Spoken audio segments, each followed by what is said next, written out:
What do you know about Putana? She's a demon. You bet. What was her favorite activity?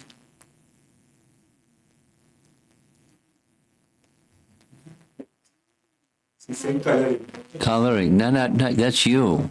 What about Putana? Favorite activity? Killing children and eating them. She was a bad lady.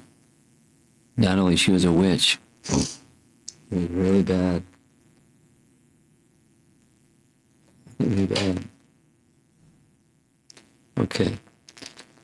So this is part 3.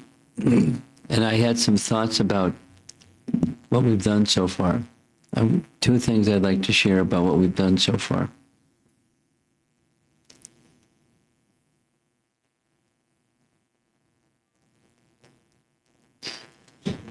Those 2 things are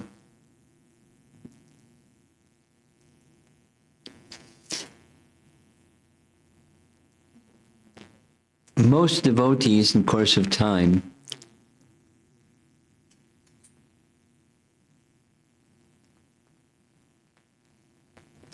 are going to begin reading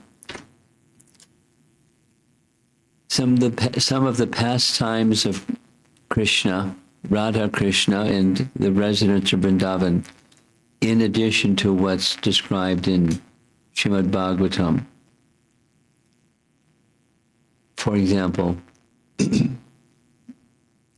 abundant descriptions of Radha Krishna Leela, written by our Goswamis. I mean, for example, some of you have been to Vrindavan. How many of you have been to Vrindavan? How many of you want to go to Vrindavan? Yeah, me too. So when you go to Vrindavan, one of the things that you'll do is, for sure, you'll visit Govardhan Hill. And when you go to Govardhan Hill, someone will take you around Govardhan Hill and they'll tell you pastimes that you're not going to read in Srimad Bhagavatam. But Krishna pastimes, Radha Krishna pastimes, Krishna the Coward Boy's pastimes, many, many, many nice pastimes that you won't find in Srimad Bhagavatam. And to understand those pastimes, I was just thinking about this from our discussion yesterday. The pastime of Putana is commented by many, many, many, not only of our Gaudiya Vaishnava acharyas, but acharyas from other lines. Ballabhacharya and Sri Harisuri, because he's from Tukaram's line, the Vaishnava lines. And they love. And the different narrations of those pastimes. Just like, for example, we heard the first evening from Brahma Vaivarta Purana, who was Putana in a previous life.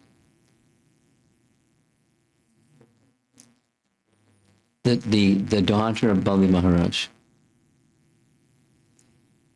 And the pastime in Brahma Vaivarta Purana, for those of you that may not have been with us that first evening, when Vamana appeared, he was a dwarf Brahmin, looked like a young boy, but he was, a dwarf. He had short legs and small body and very, transcendently beautiful. So the daughter of Bali had a desire. She didn't say it, she just had a thought. I would like to have this young boy as my son.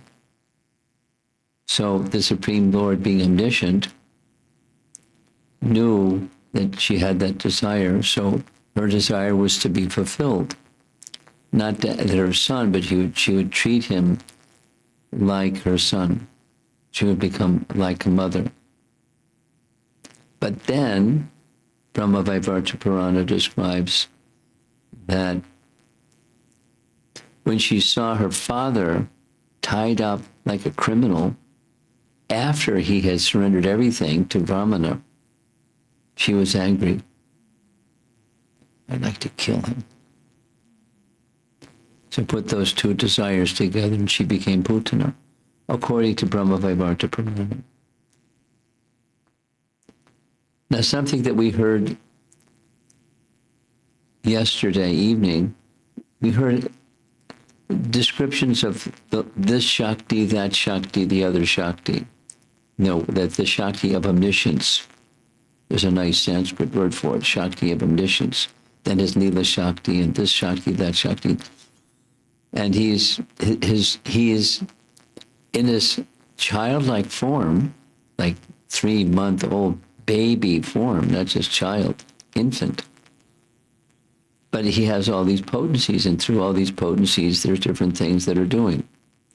Now, they'll go back to Govardhan Hill and the pastimes of, the boat pastime, when the tax pastime, Krishna wanted the gopis to pay a tax, because there was only one boat to cross Manasi Ganga. It was the whole pastime.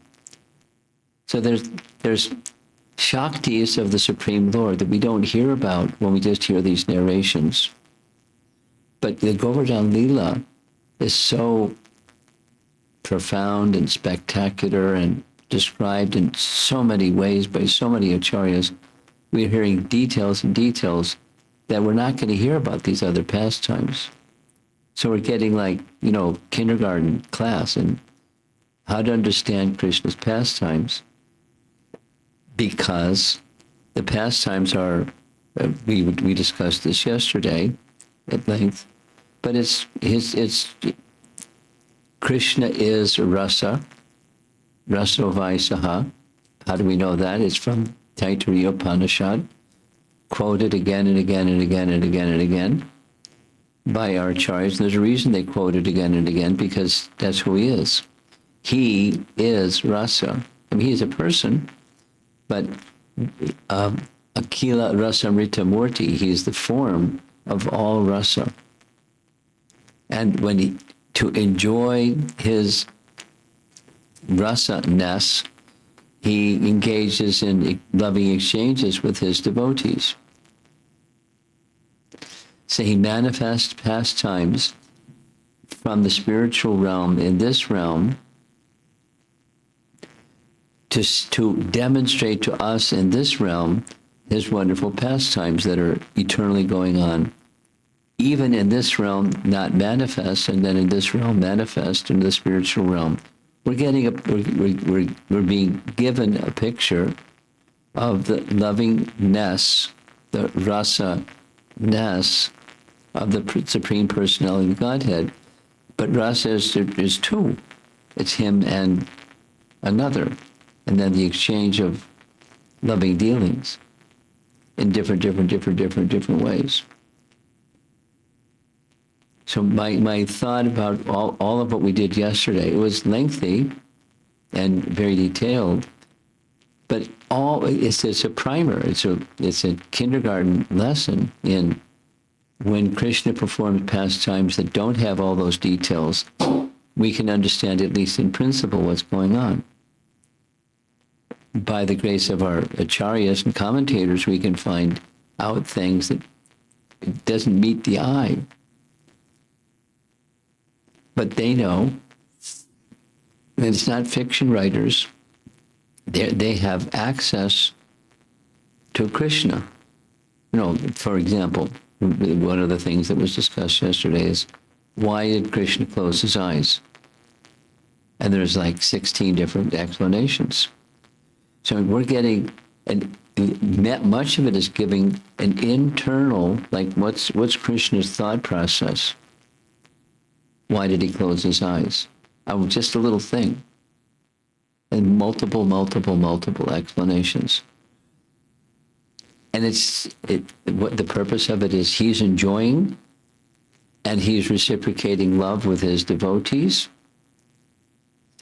And even Putana, who is bad, he's reciprocating with her. He's going to make an arrangement so that she can become an eternal associate of Mother Yasoda in the spiritual world. I mean, how are we to understand things like that without the explanation of our acharyas? It's there in the text. So the point I'm making is as I was going through the discussion yesterday evening, I was thinking, everyone's going to get bored with all of this. Too much detail. And come on, let's get back to the storyline, please. Because that's nice. And the explanation, come on. But there's a purpose. And it's to help us understand how the pastimes of Krishna work. And so I wanted to share two things. That was one of the two things. We can get a better understanding of Krishna's pastimes, although they're very sweet and very delightful and very interesting. One of Krishna's qualities is he's clever. He likes having difficulties and then solving the difficulty. I mean, what to speak of when someone comes to kill him. And he's just like this defenseless. There's no defense for a 3-month-old infant. Completely helpless. So he orchestrates situations where there's difficulty. For example, some of you may be interested to hear. Tomorrow morning at 4:30 a.m., I'm going to be conducting a Zoom class because in China it's 7:30 p.m. So it's every Monday, evening their time, there's a class.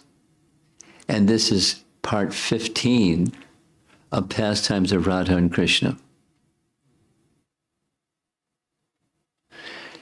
Now, I didn't go through with them what I did with you yesterday with all the details of the Damodar, the Putana Leela.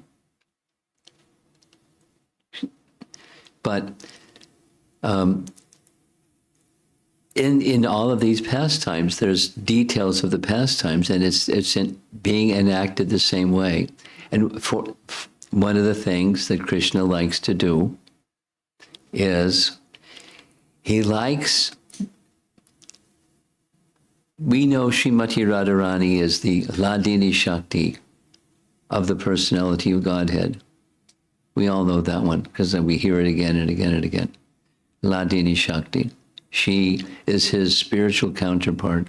He's Shaktiman, she's the Shakti, and she's the pleasure-giving potency aspect of him. And they're non-different, but different, two forms, but one entity. So we hear that teaching again and again. And one of the things that Radharani does regularly, periodically, thus regularly, she becomes sulky. Man. She becomes upset with Krishna. You know, it's like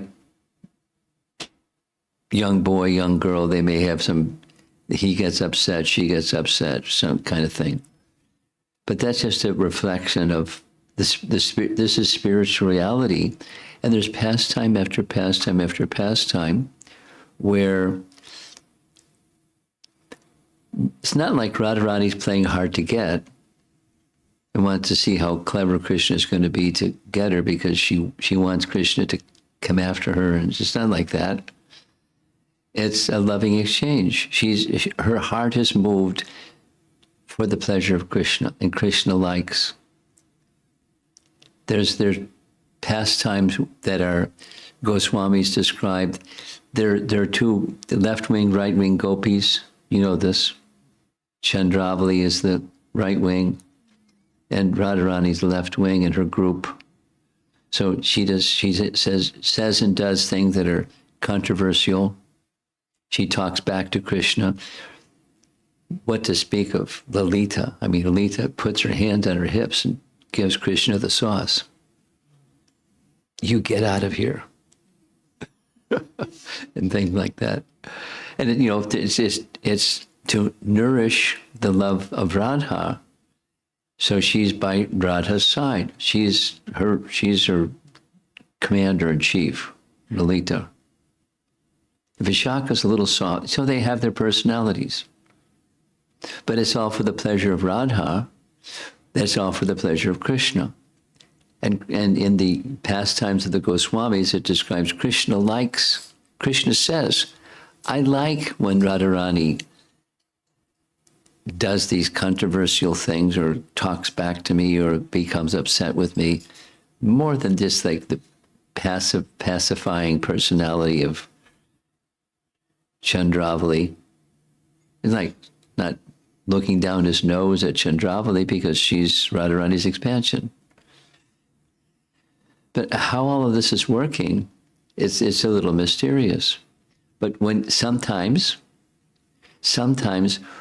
Krishna becomes puzzled what to do. Sometimes he calls for Vrindadevi, what to do. And Vrindadevi figures it out. No, Vrindadevi is his Leela Shakti. Why does Krishna have to go to his Leela Shakti and ask his Leela Shakti to figure it out? It's a pastime. And he's reciprocating with her, and she's reciprocating with him. It's all for the pleasure of Krishna. And it's the pleasure of Krishna is their pleasure, and they're experiencing pleasure in this exchange of rasa. But it's not just storybook and fiction and that kind of thing. It's like spiritual reality. And the spiritual reality is inviting us to come.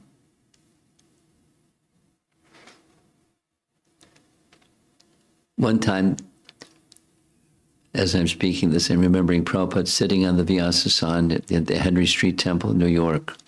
And he was describing Yogamaya Mahamaya. Mahamaya is inviting us. It's just like the Greek story of the siren, where Prabhupada made this hand motion. Maya is beckoning. Come on and enjoy me. Come on and enjoy me so I could kick you in the face.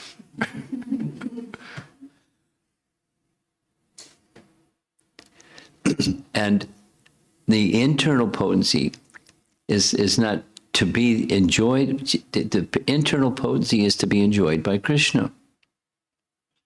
And he enjoys even when Radharani is playing hard to get or becoming sulky or man. In Varsana, there are 4 hills. You've been to Vrindavan? You've not been to Vrindavan yet. Yeah, you. No. The day will come. And in addition to Govardhan, you'll go to Varsana, for sure. And Varsana is Lord Brahma, who wanted a service of Radharani. And she said, okay, you can become the 4 hills of my residence, because he has 4 heads, right? So one of those hills is Man Mandir, and it's a celebrated place. It's a place where Radharani would like to go when she was in a sulky mood.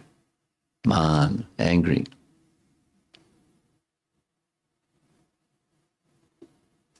We're going to be visiting that place virtually with the Chinese devotees. I can't remember which day it is, but it's coming up.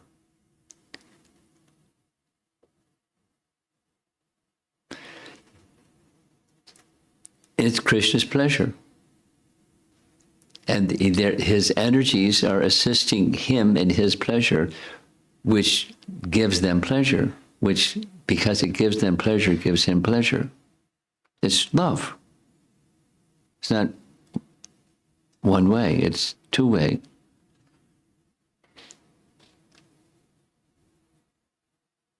So sometimes Krishna calls upon his Leela Shakti, named Vrindadevi. What should I do? I can't come up with any way to break Radharani's angry mood with me. What should I do? What should I do?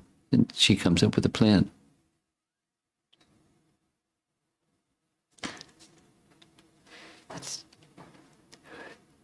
By reasoning, it doesn't make sense. By Leela, it makes sense. It's loving exchange. Rupa Goswami describes that loving exchange is like the movement of a snake. Now, a snake, to move from point A to point B, doesn't go in a straight line. The snake goes like this.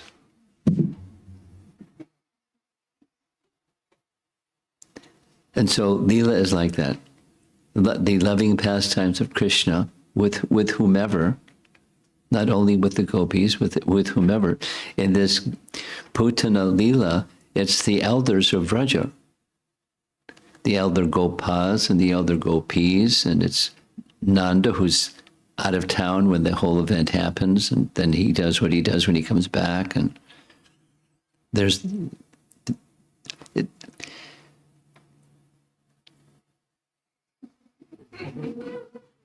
it's loving exchange. And even he's in this little infant feature. He's the Supreme Personality of Godhead. It's not otherwise. So as we discussed, there's the Aishwarya, but it's concealed by the Madhurya. But all the Aishwarya is there. So that we're hearing in the narrations yesterday are some of the acharyas describing this Shakti and that Shakti and the other Shakti, and this big conflagration of different potencies of Krishna orchestrating his pastimes.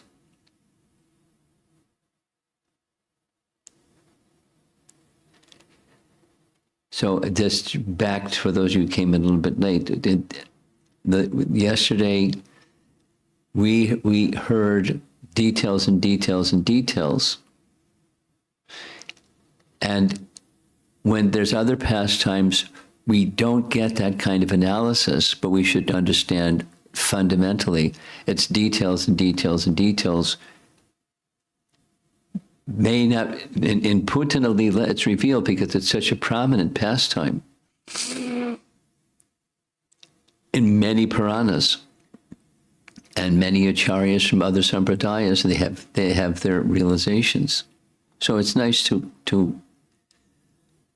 go through that exercise, although it was a little tedious in one sense, but very sweet in the other sense. And I want to say one other thing. This is particularly an appreciation of Rupa Goswami.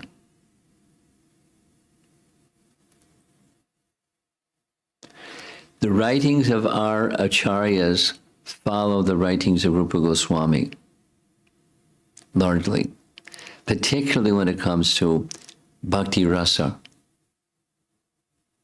Because there's many, many, many things to say, but in essence, Chaitanya Mahaprabhu wanted to give to the world Krishna Prema freely, without prior qualification. And he did so through Rupa Goswami. He empowered. There's references and references and references. He personally empowered Rupa Goswami to be that instrument, to reveal to the world, which then the subsequent acharyas, those during his time and the ones subsequent to his time, they received this Lord Chaitanya, the essence of Lord Chaitanya's teachings through Rupa Goswami, and then they embellished and added and enhanced and elaborated, etc. Because not that Rupa had everything to say, for example, Jiva Goswami was Rupa Goswami's disciple. And Rupa, trained Jiva Goswami. Then Jiva Goswami, in turn, wrote volumes and volumes and volumes and trained three principal acharyas who then, in turn, went outside of Vrindavan and spread Krishna consciousness throughout the land and gave their writings and teachings and disciplic successions from them and so forth. Like it's the kaboom, the big explosion. was the gift that Lord Chaitanya gave to Rupa Goswami to understand the science of Krishna Prema. And Krishna Prema is way up there. There's what we do, sadhana bhakti. And there's stages of sadhana bhakti, but you go up and up and up and up and up and up, and then becomes bhava bhakti. But it's sadhana bhakti goes way up. And we're not way up yet. We're just, but it's being disclosed to us through Rupa Goswami. So one of the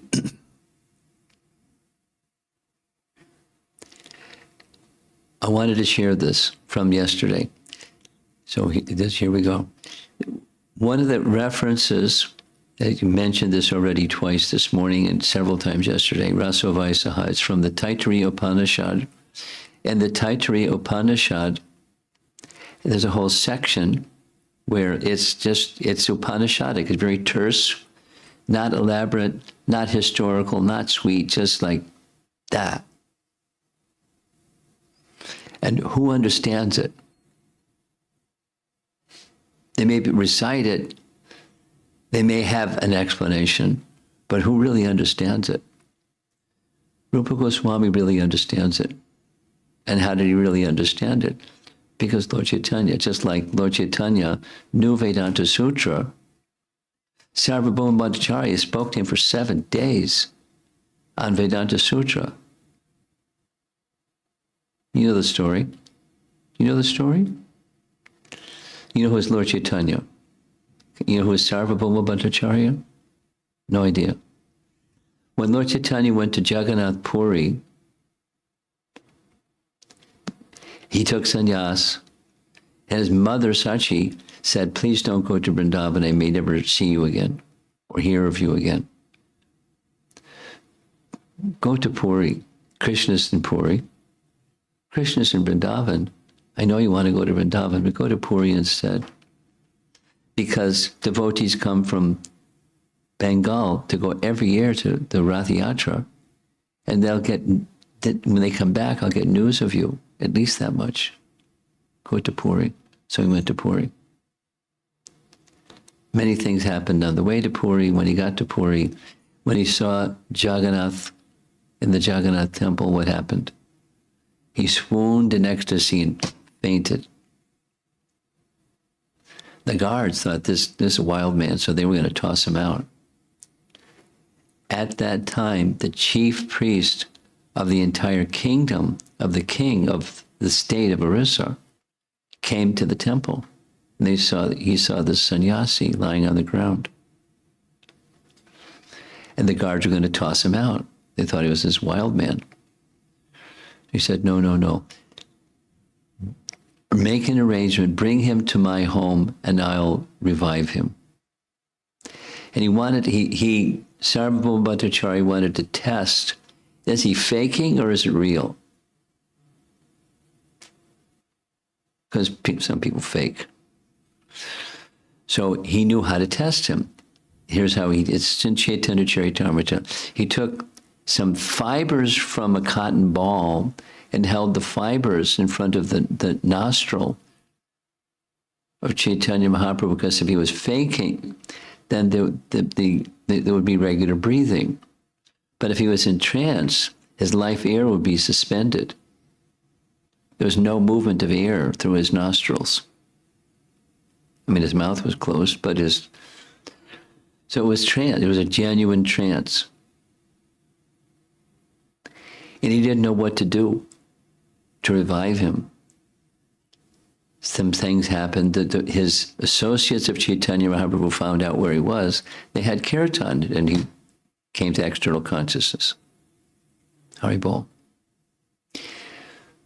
Then Sarvabhauma Bhattacharya was a householder. My hand went up. He's way up there. He has thousands of sannyas disciples because he's such a learned guy. He was teaching them how to be good sannyasis because he's Mr. Scholarly Sarvabhauma Bhattacharya. So Lord Sarvabhauma Bhattacharya said to Lord Chaitanya, you're young, you're just 24 years old, you're very, very beautiful features. It's not going to be easy for you to maintain your vows of sannyas. If you like, I can protect you. And one of the ways for protecting is I'll train you in Vedanta Sutra. He volunteered that service. Lord Chaitanya's, I'll take your protection for sure. 7 days, non-stop. Sarvabhauma Bhattacharya was giving teachings to Lord Chaitanya on Vedanta Sutra. Vedanta Sutra is even more terse than the Upanishads, that are also terse and not easy to understand. 7 days explaining Vedanta Sutra. On the 8th morning, Sarvabhauma Bhattacharya sat down and said, you don't say anything. I don't understand if you're understanding or not understanding. Then Lord Chaitanya spoke, because he was silent the whole 7 days. He said, I understand Vedanta Sutra, but quite honestly, the more you speak, the more you're covering the meaning of Vedanta Sutra. Oh, really? Well, if you understand Vedanta Sutra, then you explain it to me. And he did. And Sarvabhauma Bhattacharya was astonished. He said, it's so easy to understand what you're saying. I never heard this explanation before. You're not an ordinary person. Besides, you're stunned when you see Lord Jagannath. But your understanding of Vedanta Sutra surpasses anything that I've ever heard, and I'm Mr. Scholar, super scholar. And then what did Lord Chaitanya do? He smiled. And he showed Sarvabhauma Bhattacharya his six-armed form, Sadbhuja form. 2 arms, Ram is carrying bow and arrow. 2 arms, Krishna holding the flute. And 2 arms, Lord Chaitanya holding his danda and his water pot, kamandalu. Sarvabhauma Bhattacharya fainted. He then understood, wow, he's the personality of Godhead. So Chaitanya Mahaprabhu purposefully didn't write books. Rather, Chaitanya Mahaprabhu gave the teachings to his principal associates, headed by Rupa Goswami and others, Sanatana particularly as well, and instructed them thoroughly for months, daily, for months, and empower them to understand everything, empower them to write everything that they understood. And so it's through Rupa Goswami,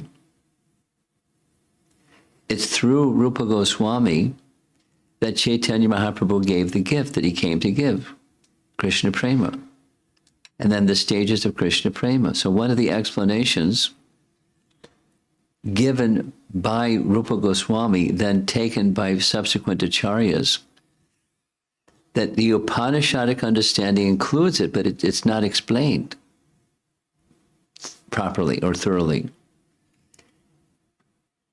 So those of you that like reading Prabhupada's books, in chapter 13, I mentioned this the other day, in chapter 13 of Bhagavad Gita,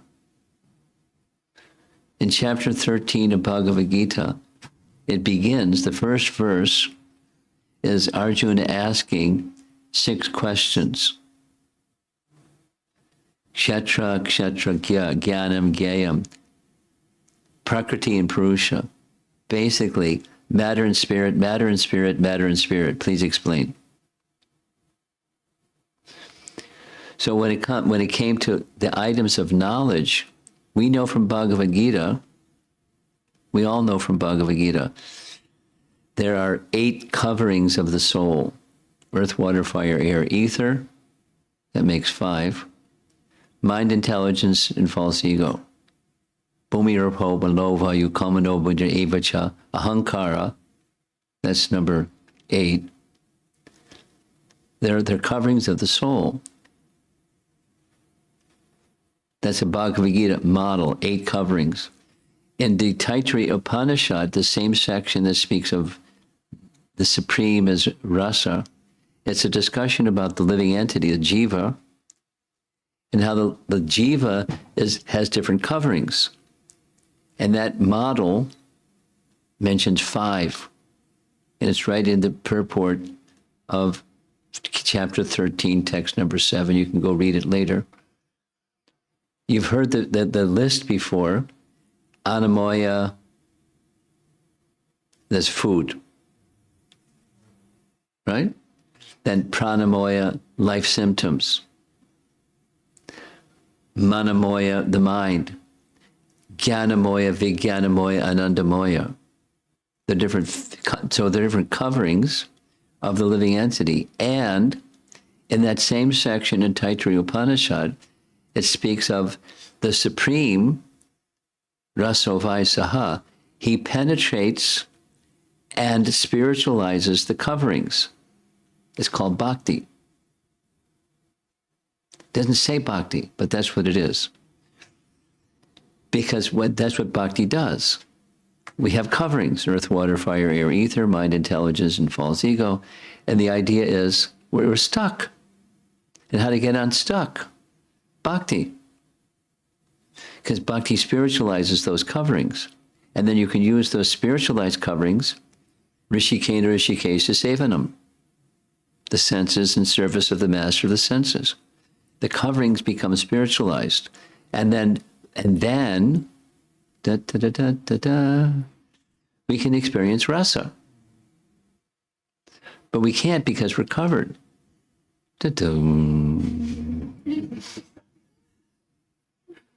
So we take up bhakti. I mean, more or less, those who are very fortunate, they're given that gift. Bhagyavan Jeev, a very fortunate living entity, gets the gift of bhakti lata, the seed lata of the creeper of bhakti. And then we nurture it. How do we nurture the seed? You water it. What's the watering? Hearing and chanting. So what we're doing right now. We're sadhakas.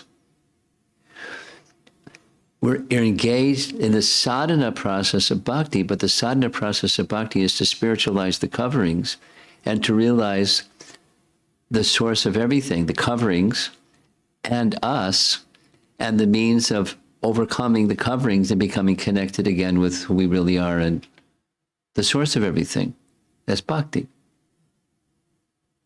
It's in Taittiriya Upanishad, but it's just not unpacked. So Rupa Goswami and other, prior to Lord Chaitanya Mahaprabhu, they had the same Upanishads and Vedanta Sutras and Puranas, but the explanation was not so clear on the rasa side. What to speak of prema rasa? What to speak of the madhurya prema rasa, the very sweet pastimes of Krishna in Vrindavan? So that's what we're doing. I mean, by choice, pastimes of Krishna in Vrindavan. And it's a little elaborate, but it's good because it cleanses and awakens and spiritualizes our coverings. At least the potency is there. The very same potency of Krishna appearing and doing these wonderful pastimes in the association of his eternal associates in Vrindavan, hearing about it is not different. Now our experience is different because we're covered, but the potency is not different. So it's helping us to get freed from our coverings. That's what we're doing. Compliments of Chaitanya Mahaprabhu and his associates that are giving these understandings of Krishna's pastimes. Without the explanation, the potency is still there. With the explanation, some lights might start going on, saying, "Oh, this, and oh, that, and oh, the other thing," and gradually.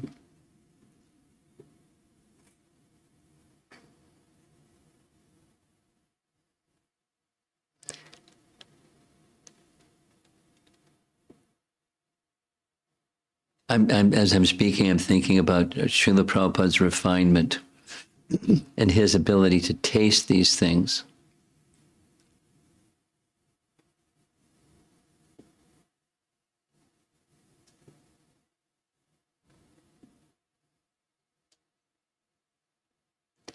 He could understand that from the sound vibration of the pastimes, but all of his senses were so purified.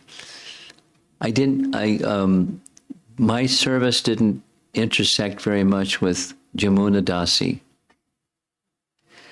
But on a couple of occasions, we attended a japa retreat together. Nice devotee, disciple of Bhakti Tirtha Swami, arranged for he called it japa retreat for seniors, or senior devotees or something like that. So that's when the first opportunity I had to meet her. And she was very social person, very effusive person. And she just, pardon me, but do you mind? We've never met. Can we have some, I'd like to meet you. Just like that. Sure. And then she's filled with appreciation for Prabhupada. It's like a gulab jamun's filled with juice. She's like gulab jamun, filled with appreciation. So one of the stories she told was Prabhupada asked her if she could cook for him. Some of you like to cook. Prabhupada asked her if you'd like to cook for me. She said yes. So she, knowing that Prabhupada had very fine taste, she went to a market and wanted the most costly, most special kind of rice. It's kind of I don't recall, short grain, it's with a certain name. And she bought a little bag of it. Very expensive. And she, along with everything else that she prepared rice. Prabhupada, she brought everything.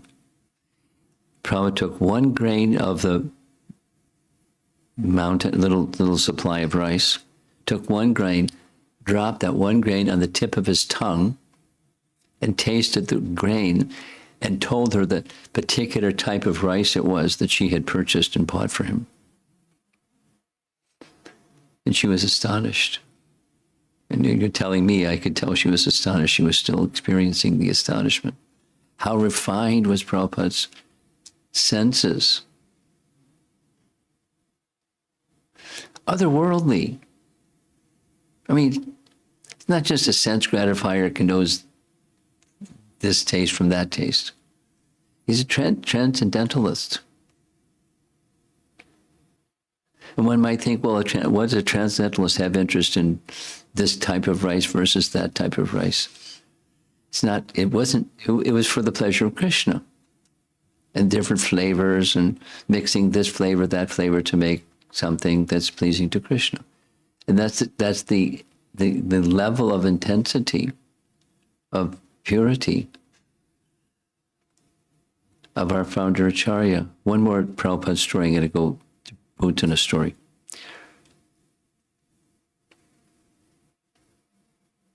For some period of time, one of the times that Prabhupada was visiting in New York, I happened to be the temple commander and Sankirtan leader at the same time.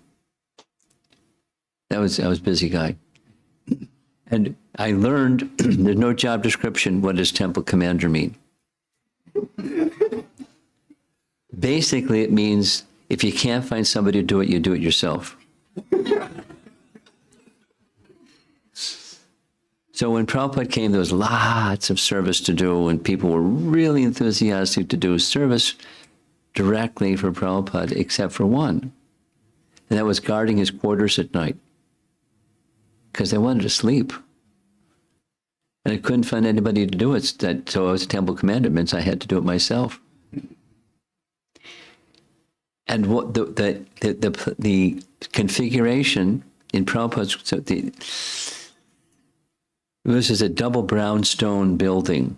It's a nice brownstone building. It's just kind of a walk up, flight of stairs on this side, that side. And this side was the temple room. And on that side was Prabhupada's quarters. In a big space. You know, the temple room was a big space, and Prabhupada's quarters was a big space. Now, his sitting room was in the back, but the front room is where he would receive guests or whatever he wanted to do.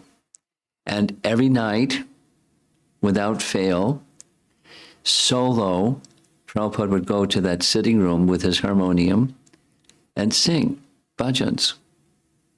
Not for too long, because he was very regulated. And he just went into another realm of being with Krishna or being with the predecessor acharyas and singing their bhajans, and who knows where he was with them.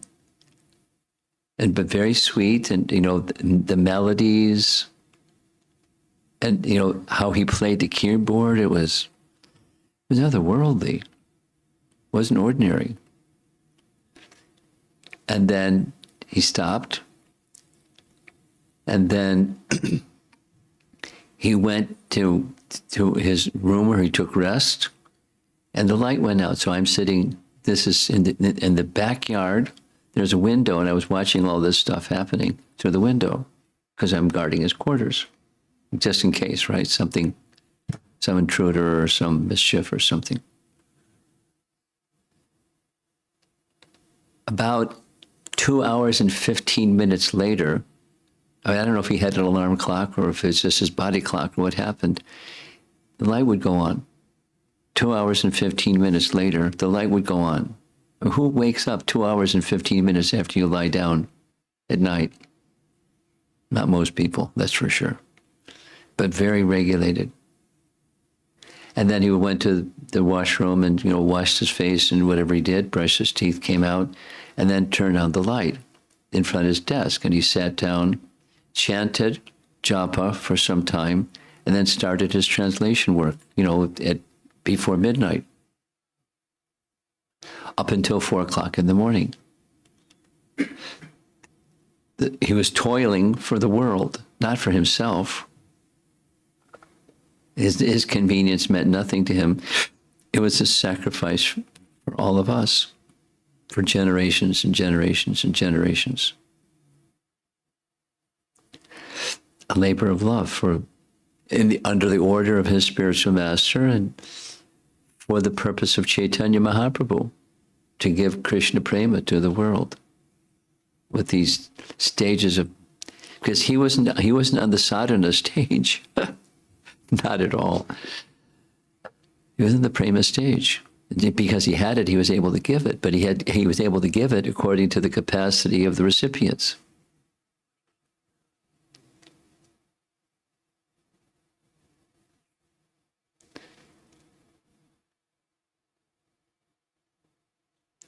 He gave commentary for parts of the up to the 10th canto, and then he was unable to finish because he was doing so many other things, Chaitanya Charitamrita and so many other things. But he gave commentary for Canto 10, Chapter 6, and Krishna book. So in these two sources, we have directly Srila Prabhupada's words, and it's simple. And then following, his audience was the world, and our predecessor acharyas were speaking to those that were immersed more deeply than just introducing them to Krishna bhakti, introducing them to Krishna's heart, Krishna's thoughts, Krishna's feelings, Krishna's energies. So that's what we're hearing in these explanations. So now I'm going to move on to Putana Lila, part 3, from verse 11 to verse 30. There she is, our beloved Putana.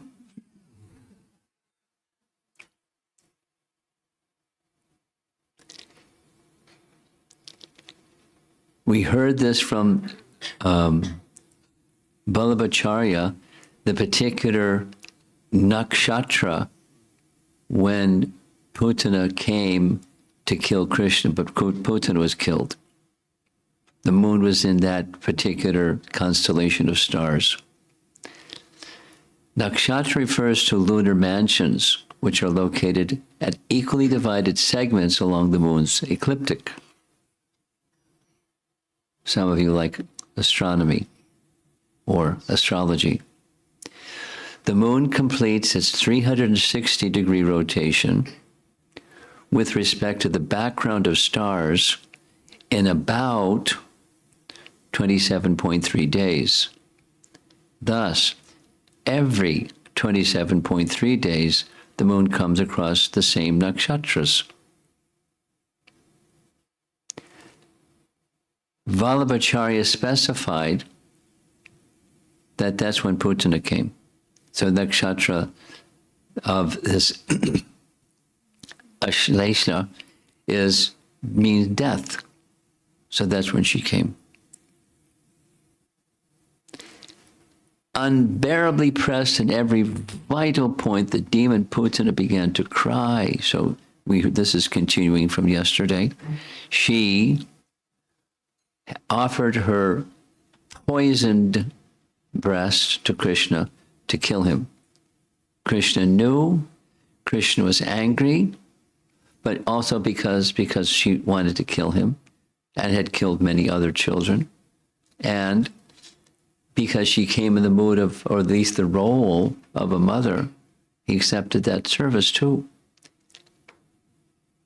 So this is the verse. Please leave me. Please leave me. Suck my breast no longer. Perspiring, her eyes wide open, and her arms and legs flailing, she cried very loudly again and again. It's a 3-month-old little baby, but he's all-powerful. Commentary by Vishwanath. Being squeezed by the child in her sensitive points, she began flailing her hands and legs. Jiva Goswami, after saying, "Get away from me," she could not repeat it since she had no strength to utter any more. He pressed all the points. Marma, those of you that know a little bit about Ayurveda, anybody here know a little bit about Ayurveda? Marma is a key term for Ayurvedic doctors. They can tell how your wellness or illness by touching the different marmas or pressure points or subtle points. And Krishna, according to Jiva Goswami, pressed them all of which contained life in her body. She cried out in pain while crying.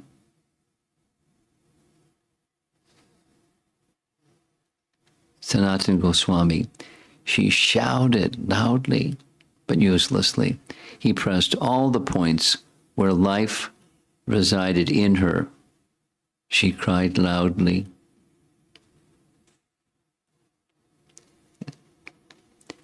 Feeling intense pain, this is Ananda Vrindavan Champu.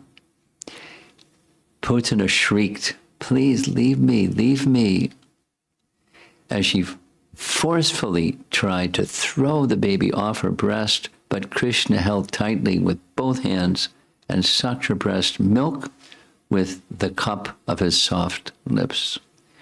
Curiously, Krishna derived no satisfaction from drinking that milk.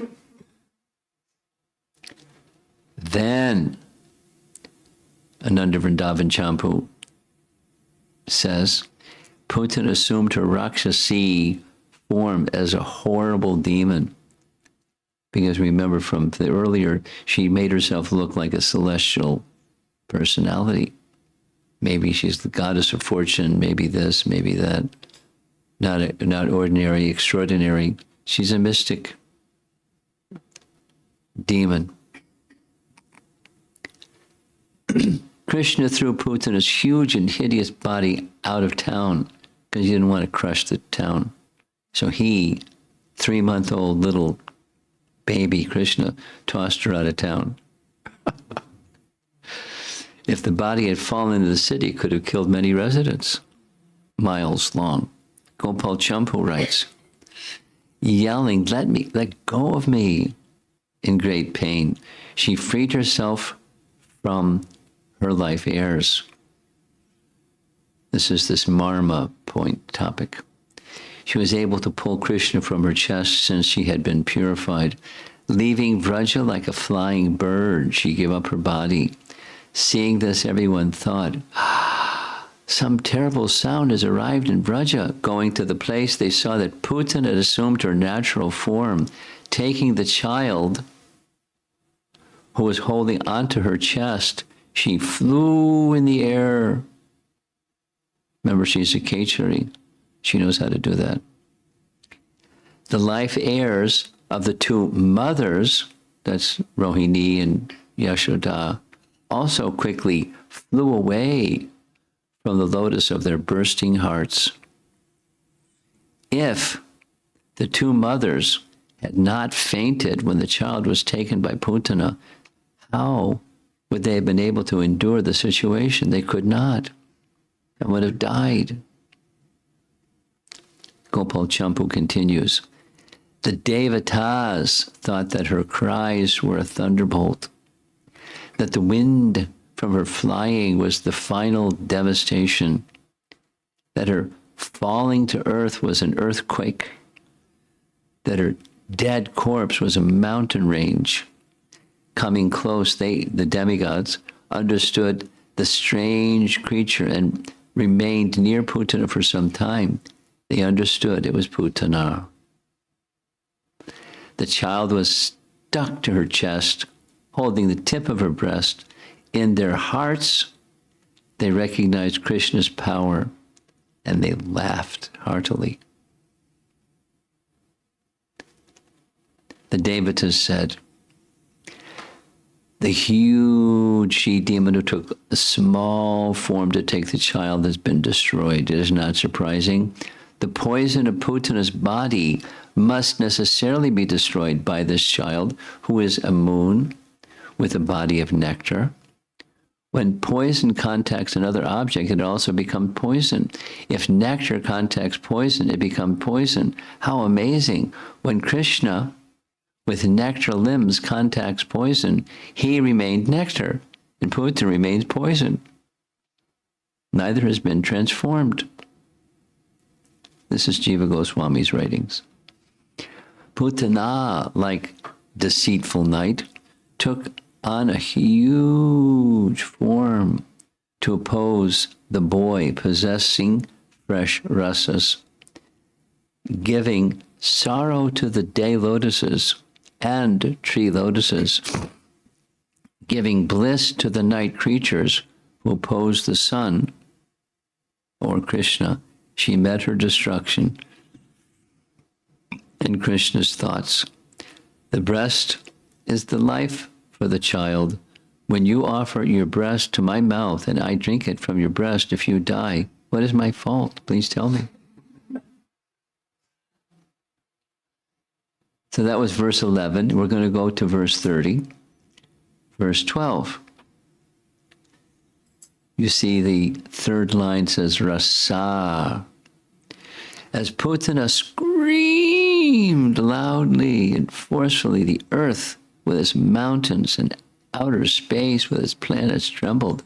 The lower planets in all directions vibrated, and people fell down, fearing that thunderbolts were falling upon them.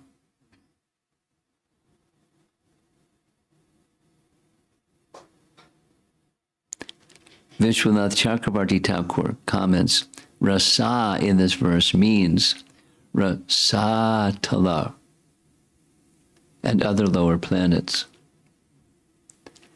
Jiva Goswami, the earth and lower planets trembled and echoed the sound, and the directions echoed the sound.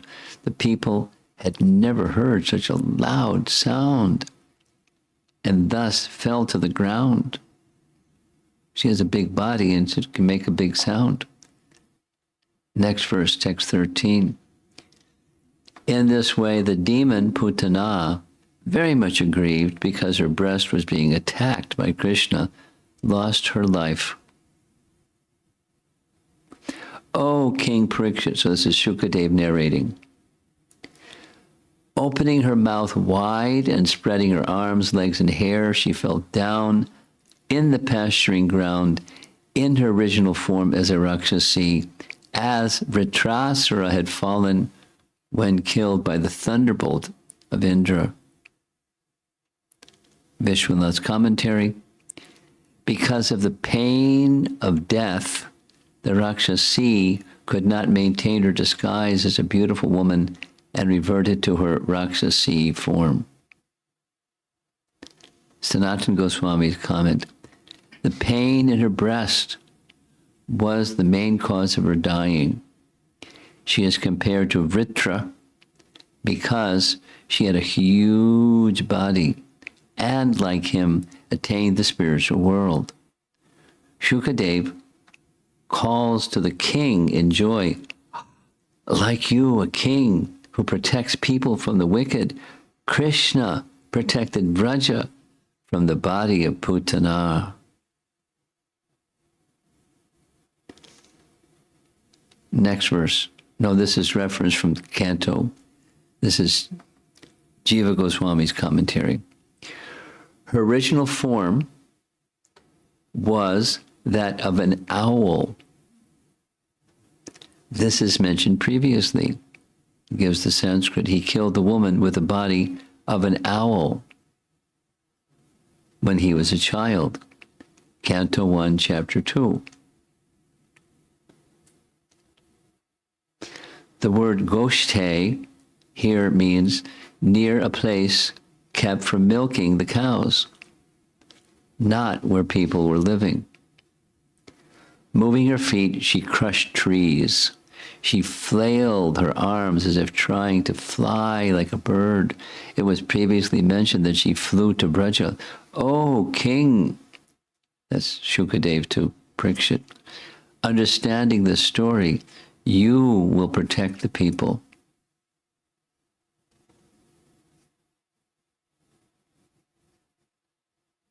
We covered this that she previously had the body of an owl, but it doesn't give any detailed commentary. So don't ask, because I don't know. That's the answer. Text 14. Oh, King Parikshit, when the gigantic body of Putana fell to the ground, it smashed all the trees within a limit of 12 miles. Ooh. Appearing in a gigantic body, she was certainly extraordinary. That's the Bhagavatam verse. Vishwanath, due to intense pain, Putana ran out of the house, fled the village, and fell down on the ground on the outskirts of Vraja. Now, earlier we heard Krishna tossed her. This is a different version. The word api signifies that not only while living, but even while dying, Putana was killing other living entities. All the trees within an area of 12 miles were crushed by the falling body of the gigantic witch. It was remarkable that only the trees were crushed and none of the village houses. According to Sri Jiva Goswami's Vaishnava Toshini Tika, these trees, which were laden with pleasurable fruits, were located in Kamsa's personal garden. Ha ha ha.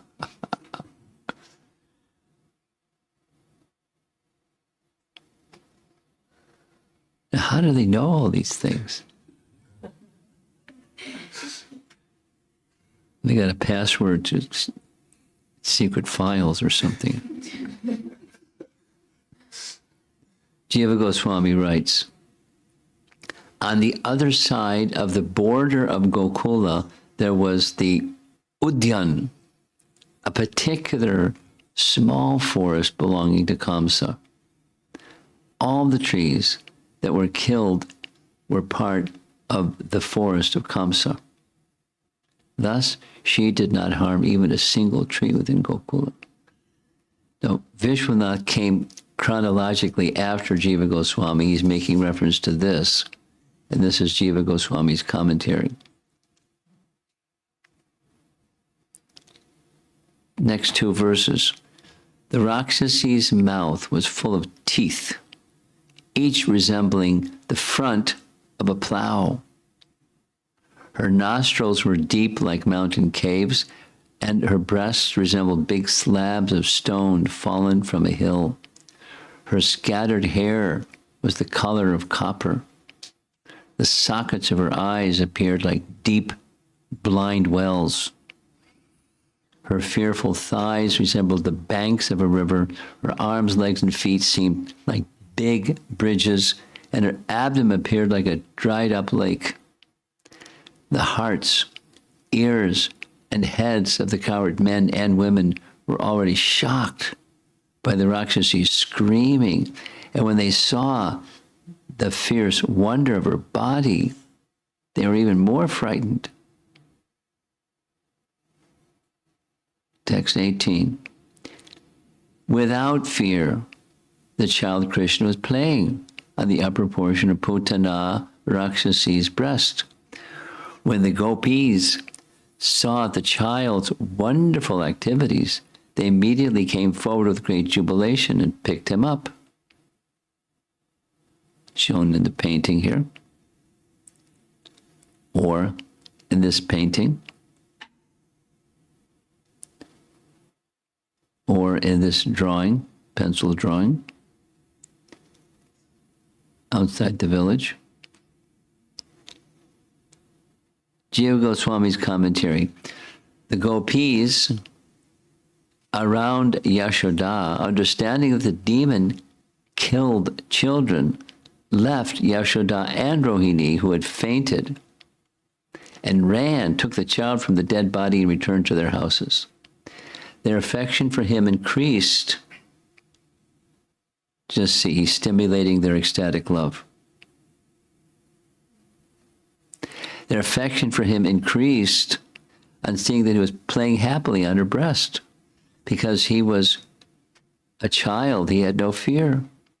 But actually, he made others have no fear as well. Seeing him moving his hands and legs as if dancing while situated on her breast, they became astonished or overjoyed. They then went directly and climbed up on the huge corpse lying on the ground and took the child away. Since they all had natural affection for Krishna, they developed great power to do this. It will be described that they knew how to perform protective rituals with nyasa. Nyasa. Who knows the meaning of nyasa? There's a certain procedure by touching different parts of the body while saying mantra, then protection to others will come.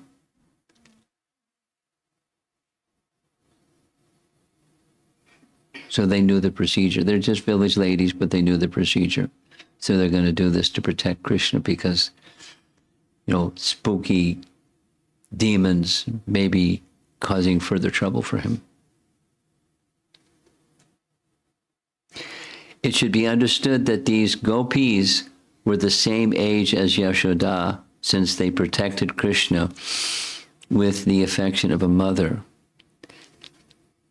Now, there was supposed to have been a document circulated. Was the document circulated? So if you didn't read it, take the time and read it, because I'm not going to read it. That's why I put it in a document instead of reading it. But it's some details of the scene, basically, from commentary of our acharyas. And it's very elaborate and detailed and very interesting. Krishna had captured their attention for sure. Upon seeing Krishna, the Gopas, the men, cried out, oh, look, that woman came to kill the son of Nanda, but she died as a result of her grave offense. Oh, how fortunate we are. Then the Gopas climbed up on Putana's body that seemed like the base of a mountain, beholding that gentle yet fearless, beautiful boy with a sweet smile. The cowherd men picked him up and handed him from one to another. Now this says the men, the other version said the ladies. They made a good team. Now Gopal Champu, if you remember from yesterday, Gopal Champu is a dialogue between two brothers, the older brother, younger brother. The younger brother is the one asking questions. The older brother is the one giving answers. And the younger brother is named Snigdhakanta. So he's asking, how did Yashoda and others maintain their self-control? How did their associates resolve the issue? So this is from a different text, Garga Samhita. A great wonder happened. This is review from previous texts. The earth and all its continents moved. She became 12 miles long, and her thunderbolt body broke many tall and strong trees and made them fall to the ground. O King of Kings. When the Gopas saw her horrible, gigantic body, they said, the child was crushed by her fingers. He could not have remained alive. Then, seeing the smiling infant yawn, after drinking the demoness's milk, and then playing on her breast, the astonished women, along with Yashoda and Rohini, grabbed him and pulled him down from the breast.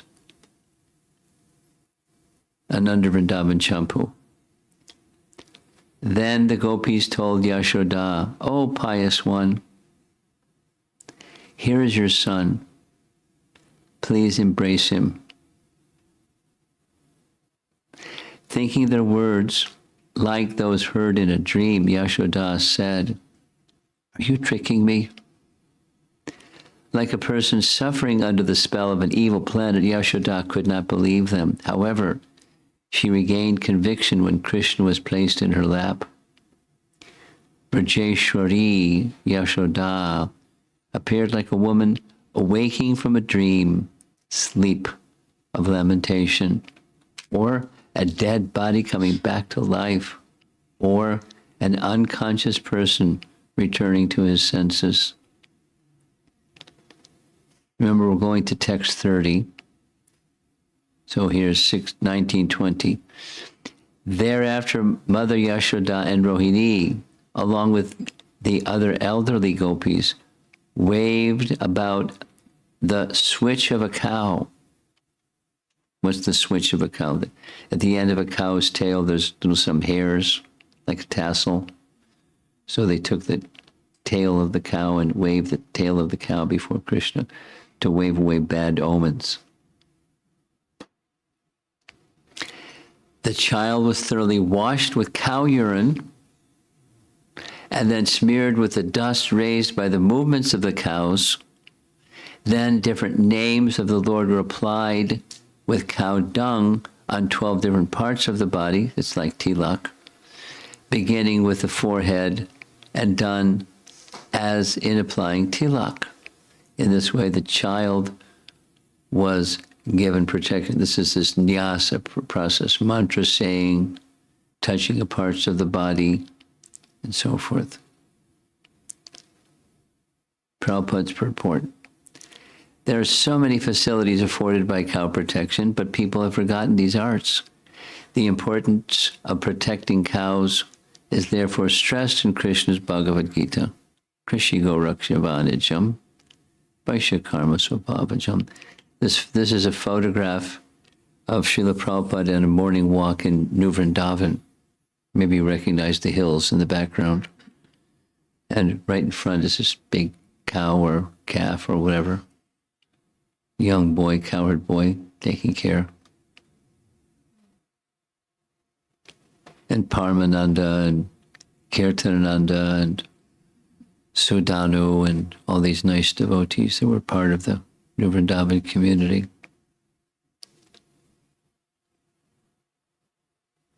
Vishwanath Chakravarti Thakur's commentary. This verse mentions that Yashoda, Rohini, and the other gopis performed rituals of protection.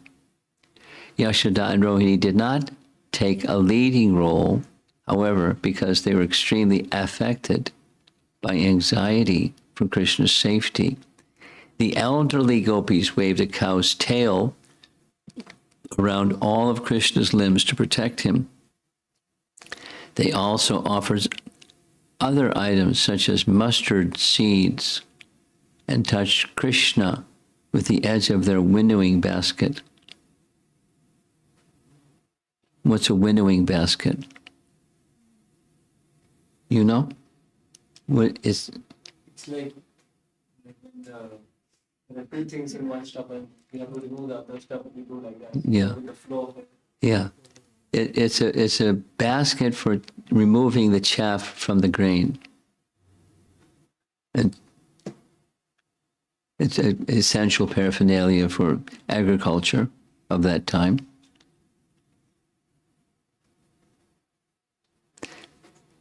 This verse and later verses, Jiva Goswami comments, show how they had the ability to protect him out of affection.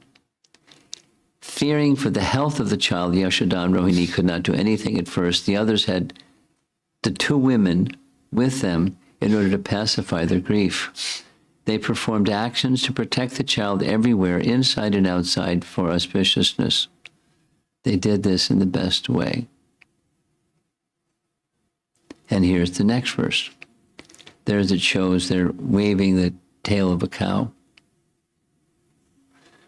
And this is a very interesting way of bathing a baby, holding their two arms on either side of their legs, and water being poured over the baby and then into a basin. And that was how the washing of the little child would take place. The gopis first executed the process of achmana, drinking a sip of water from the right hand. They purified their bodies and hands with the nyasa mantra, and then applied the same mantra upon the body of the child. That's this nyasa process. It's a purification process. It's similar to our applying tilak, but then it's when you want to do this for the benefit of others, that's the procedure. So there they are, taking care of Krishna with the products from the cow. Another nice painting of the same. Over on the left, there's Putana, and they're taking Krishna off the chest of Putana, and so forth.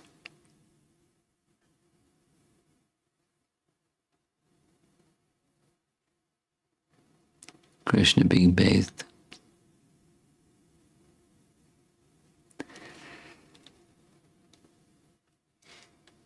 Krishna Katamrita. You know what that Krishna Katamrita is? It's a publication by Madhavananda Prabhu. He stays in Puri, disciple of Gaur Govinda Maharaj, and he produces this magazine, Krishna Katamrita. So this is an old one. This is number 10. Thereafter, Mother Yashoda and Rohini, along with the other elderly gopis, waved a cow's tail about to give full protection to the child Sri Krishna. The child was thoroughly washed with cow urine, and then we heard, smeared with the dust raised by the movements of the cows. Different names of the Lord were applied with cow dung on 12 different parts of the body, beginning with the forehead and done as in applying tilak. In this way, the child was given protection.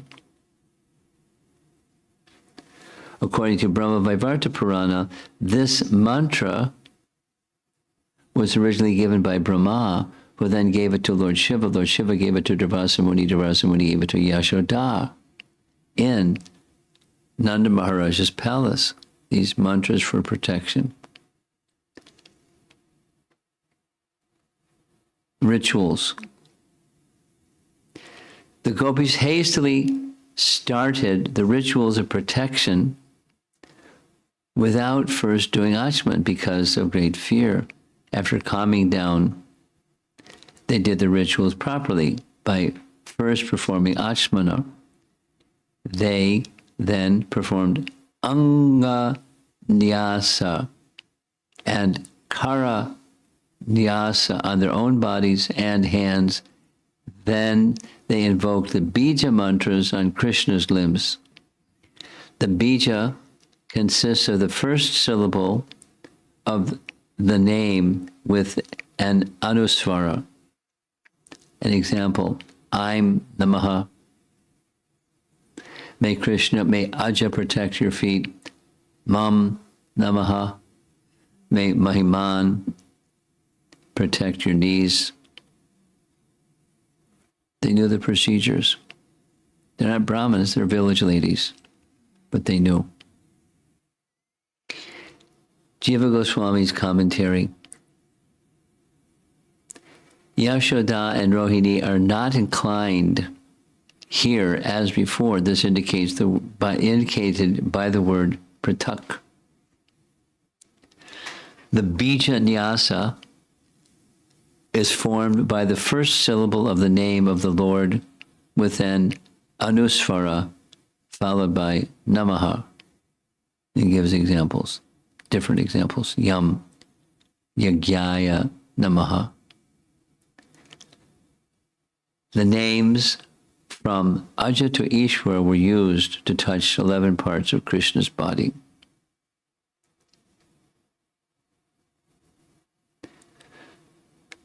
Now, here's a favorite. Again, Hari Suri, his commentary translated by Hari Parshad. Krishna is indeed all-destroying kala, or time, like a brahmana about to commence the consumption of the feast of thousands of demons. He first performed achman 6 times by sipping Putana's milk, along with her 5 bodily heirs. Very amusing. Okay, we're getting close to finishing the chapter. Shukadev Goswami informed Maharaj Parikshit that the gopis, following the proper system, protected Krishna, their child, with this mantra. Here's the mantra. May Aja protect your legs. May Maniman protect your knees. Yagya, your thighs. Achyuta, the upper part of your waist. Hayagriva, your abdomen. May Keshava protect your heart. Isha, your chest. The sun god, your neck. Vishnu, your arms. Urukrama, your face. And Ishvara, your head. May Chakri protect you from the front. May Sri Hari Gadadhar, Gadadhari, the carrier of club, protect you from the back. May the carrier of the bow, who is known as the enemy of Madhu, and Lord Ajana, the carrier of the sword, protect your 2 sides. May Lord Urugaya, the carrier of the conch shell, protect you from all corners. May Upendra protect you from above. May Garuda protect you on the ground. May Lord Haladar, the Supreme Person, protect you on all sides. They didn't call the Brahmanas, they knew the mantras. For expediency, at least, they knew if they had to. May Rishikesh protect your senses, Narayana, your life air, Svetadri protect the core of your heart, Yogeshwara protect your mind. May Lord Prishni Garbha protect your intelligence, and the Supreme Personality of Godhead, your soul, while you are playing.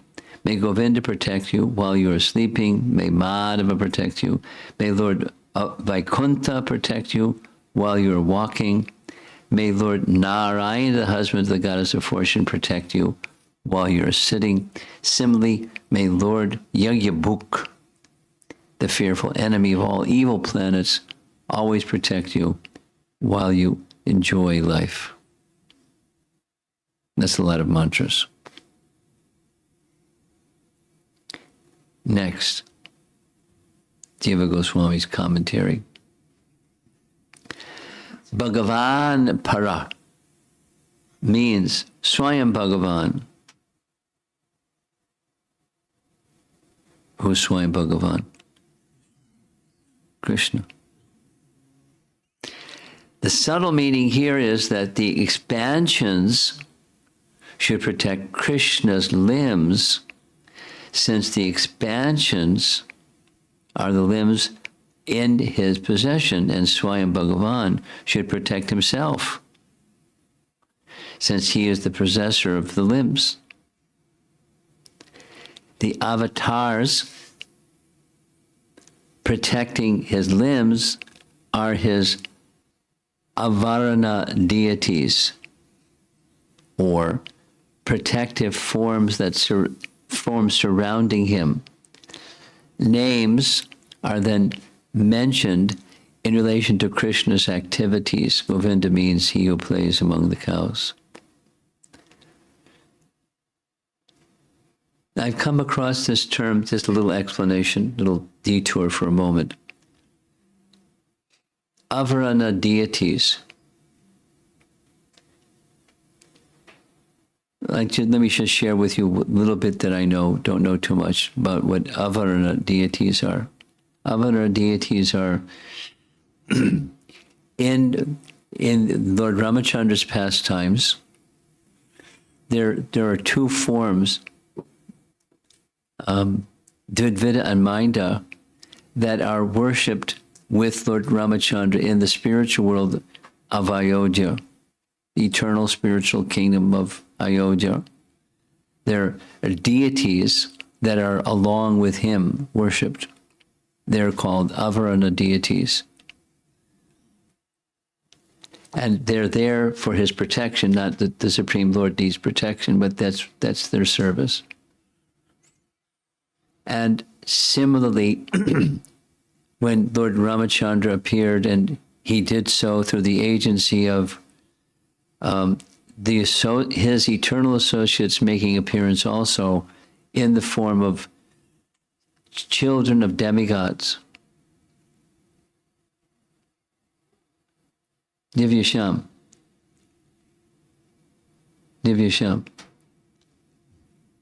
Ramayana. You know Ramayana a little bit?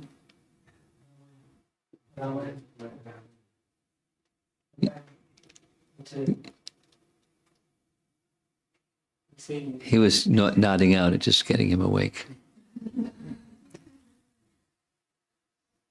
When Ravana was terrorizing the demigods, right? Ravana terrorizing the demigods. One of Ravana's sons defeated Indra. Correct? Yes, no, maybe. You're not sure. You don't know? Ramayana? You know Ramayana at all? You're not responding. I'm gonna stop picking on you. You know. So, Ravana had a son. What was his name before it was Indrajit? Meghanada. So, Meghanada had power. He was powerful, and he defeated Indra. So then he got a nickname, Indrajit. He conquered Indra. So when the demigods were being harassed by Ravana, they went to the shore of the Milk Ocean, the favorite place to go and ask Vishnu, help. we can't deal with this guy, Ravana, and he's too much, so can you help? And the answer was, sure, I'll help. And in addition, since you're all demigods, you can assist me. Here's how you can assist. You produce offspring on earth, the same plane where Ravana is inhabiting, and those offspring can then assist me in my service of dealing with Ravana and his armies. So the demigods did that. And we know this one, that one, the other one. Who was the father of Hanuman? Divya Sham, come on.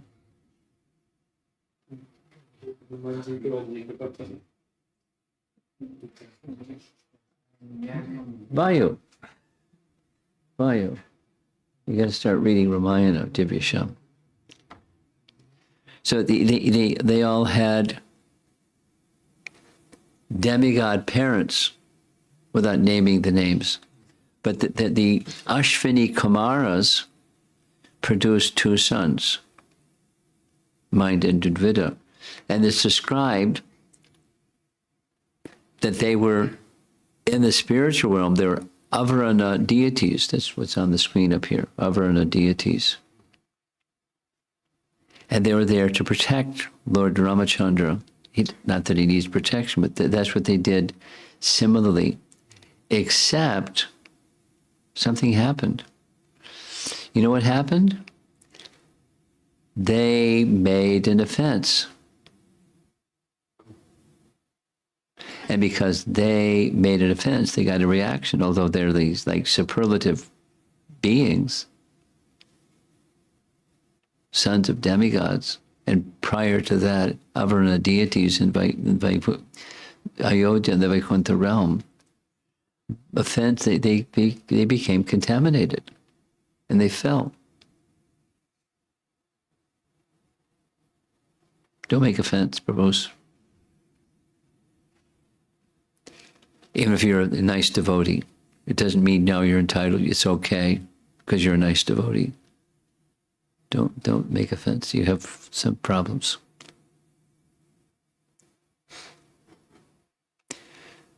So this process of applying nyasa in various ways is for the protection of Bhagavan, who doesn't need protection.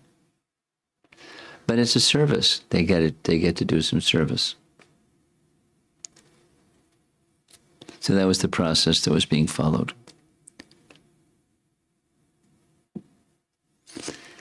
The gopis perceive different suitable forms in relation to the activities of Krishna. Madhava refers to the Lord sleeping on Shesha, while Lakshmi massages his feet. He should protect Krishna's lying down, sleeping.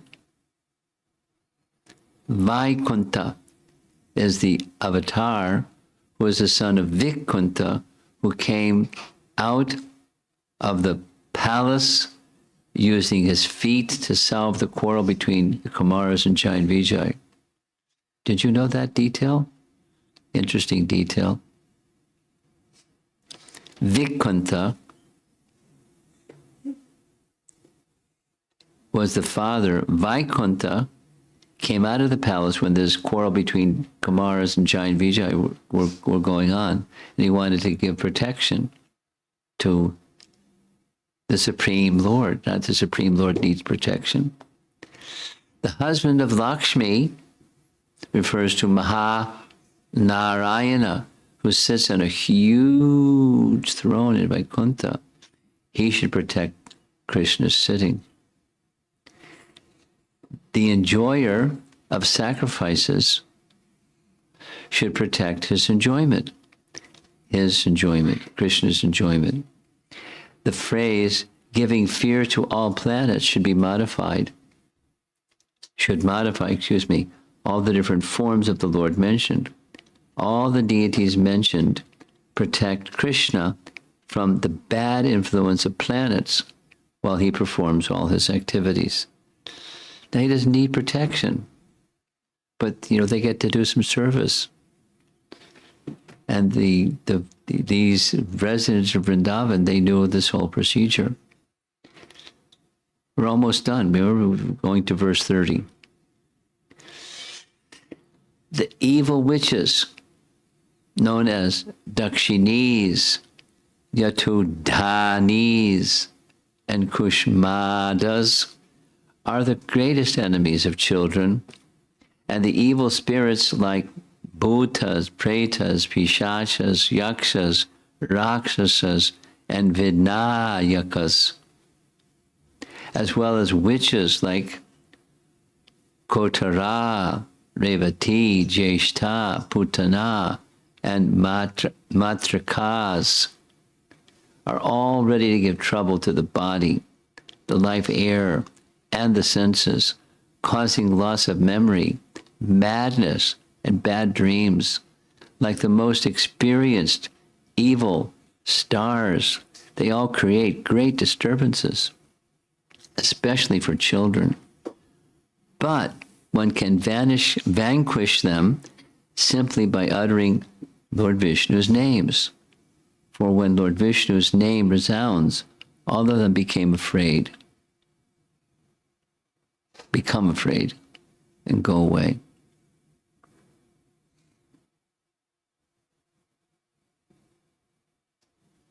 The other day I mentioned the story of Prabhupada staying in the place of John Lennon, and there was the place they assigned for him to stay. There was a ghost in the place. You heard that story? You heard the story. Here's another story, ghost story. I mentioned already today Prabhupada's quarters in the double brownstone building that was a rented property. We didn't own it. It was an ISKCON property. And so the upper floors were residential quarters. Temple on one side, Prabhupada's quarters on the other side, residential space up above. So in the top floor of the side above the temple,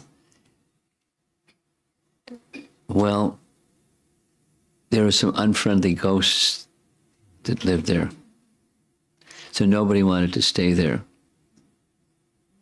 because they were unfriendly. Not only there's friendly and there's unfriendly. These guys are unfriendly. And from time to time, when devotees wanted to get away and take a nap when they weren't supposed to or something, that's where they went. And there's this repeated experience when asleep, they would feel this pressure in their chest, and it could hardly breathe when they're asleep.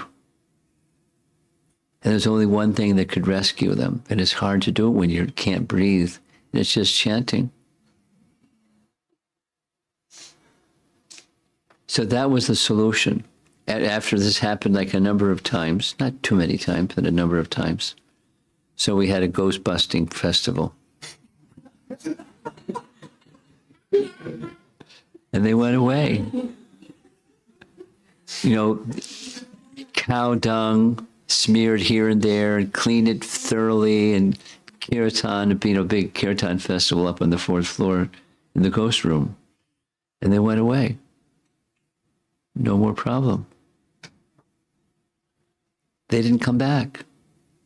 We thought maybe they'll go away and then come back, but they didn't come back. It works. So the villagers, they're using this same procedure.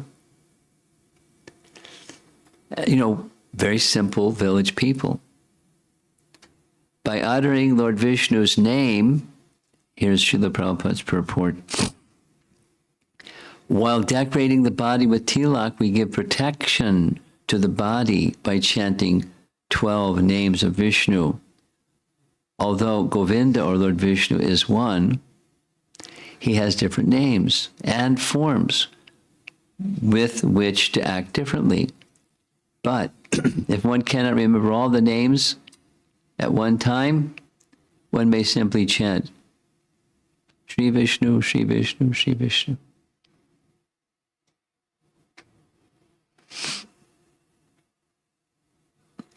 Therefore, Lord Chaitanya Mahaprabhu has recommended Kirtaniya Sada Hari Param Vijayate Shri Krishna Sankirtanam and Kirtanadeva Krishnasya Mukta Sangha Param Vrajet. Jiva Goswami's commentary. Here's the list of all these ghostly people who give trouble to the body, the life air, and the senses, loss of memory, madness, bad dreams, etc., should be destroyed, since they are afraid of the names of Vishnu. Harisuri's commentary.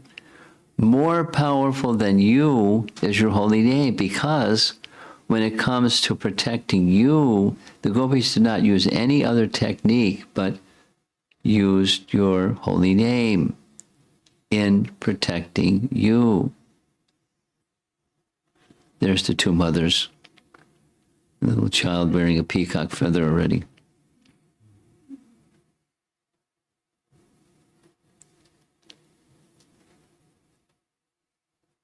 Almost done. Here's Namastaka. What's Namastaka? It's a series of prayers to the holy name by Rupa Goswami. O holy name, you are manifest in two forms. In the first line, Vacham and Vachakam. The Supreme Person described by the holy name and the sound vibration of the holy name. We know that the second form is more merciful than the first. Even a person who commits many offenses to the first form may become always plunged into an ocean of bliss by serving the second with his voice. So mercifulness is especially found in the holy name.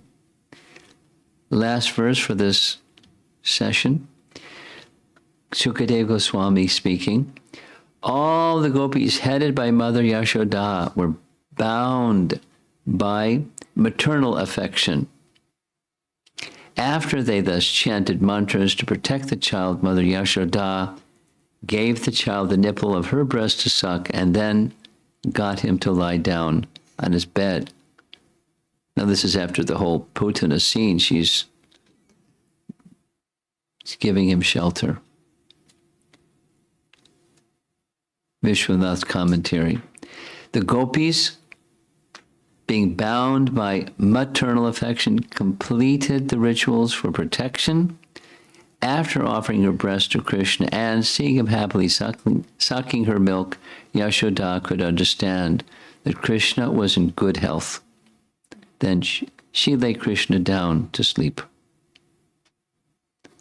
So a nice painting. She's laying Krishna down to sleep.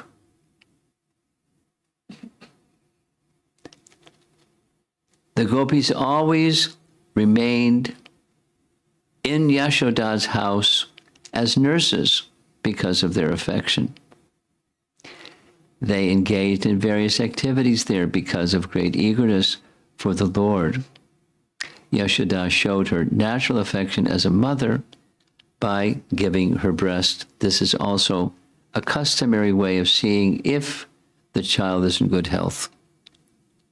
And there was this document that was circulated. You can read the document. It concludes our nice section, part 3.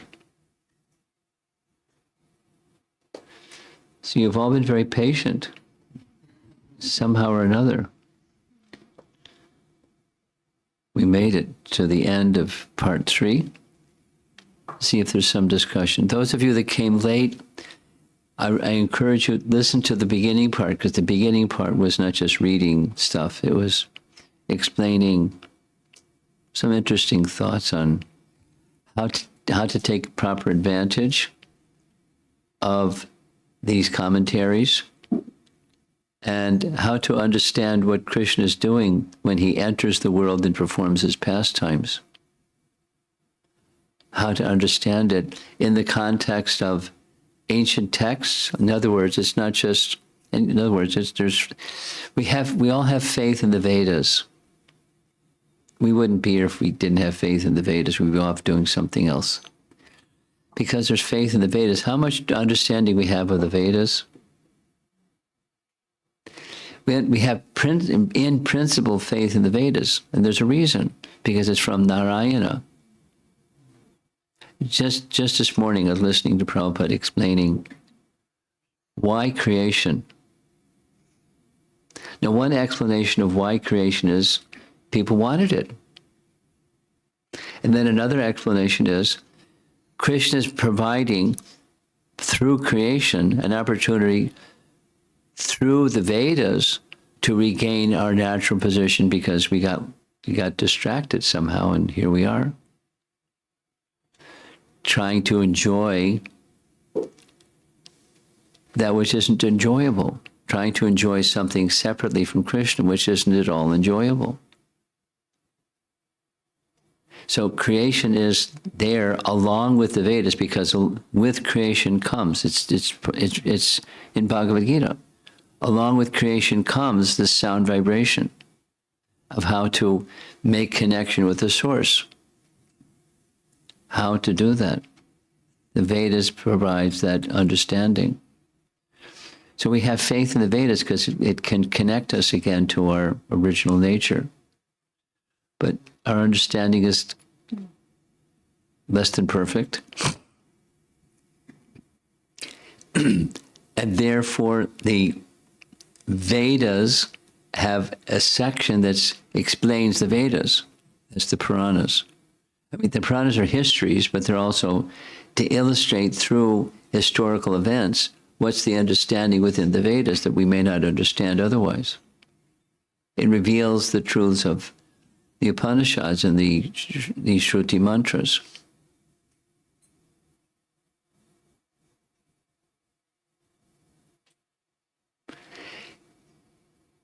And then to get those understandings correct, we have acharyas that explain how to understand the Vedas.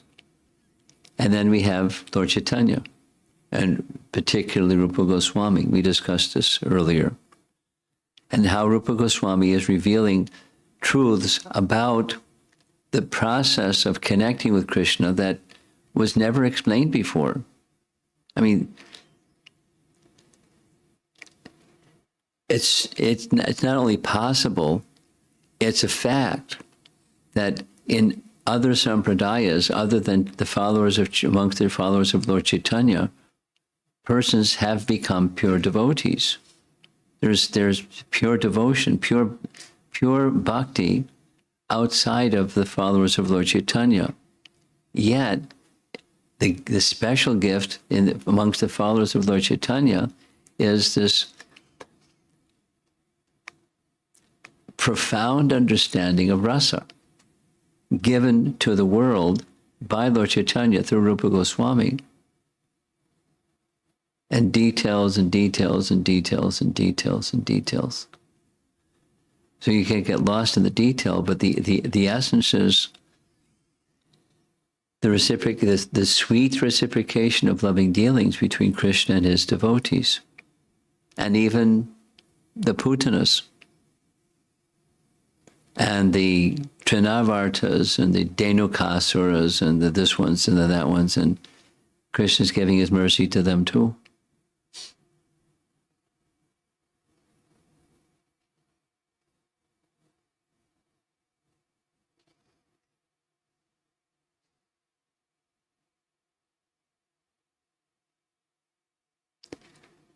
During this visit, I won't be speaking about Trinavarta, but there's a detail about the Trinavarta pastime it's very nice. Again, Mother Yasoda has Krishna in her lap. Mother Yasoda with Krishna in her lap. She's happy, he's happy.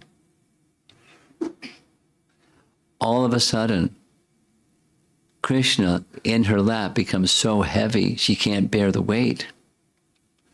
So she has to move him from her lap. And there's a reason, because Trinavarta is coming to kill him. And Krishna doesn't want Mother Yasoda to have to deal with Trinavarta, so she has him put him down. And to put him down, he becomes very heavy.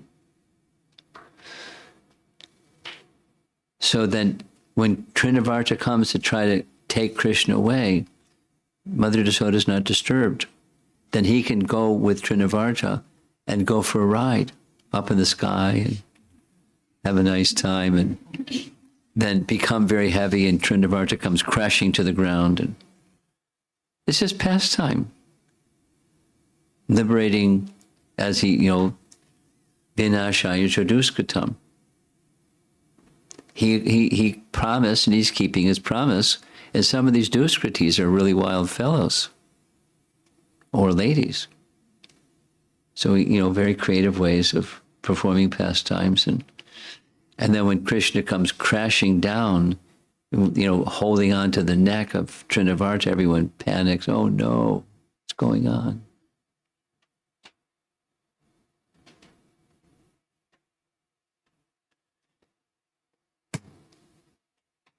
I mean, it's like it's stories that you can read to children. What do children understand about these stories? But they're nice stories and they're nice illustrations.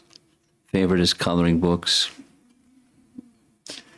So nice paintings of pastimes, and the children can grow up learning these pastimes, and it's good for them. It's transcendentally good for them.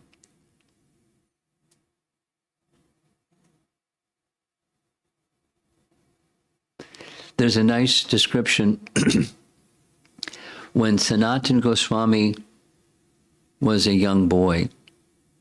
It doesn't give the age, but young, like just young school age kind of age.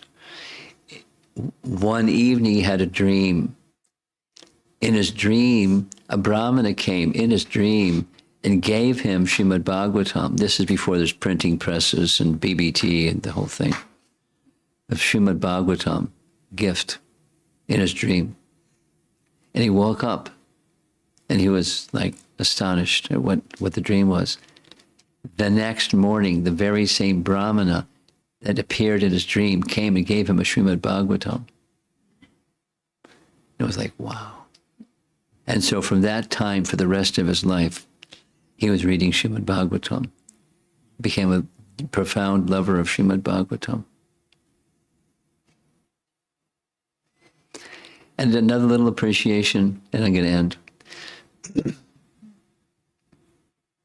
I've spent some time on the topic of Madhurya Kandambini, which is following two verses. The whole book is just two verses from Rupa Goswami's writings, The Stages of Bhakti.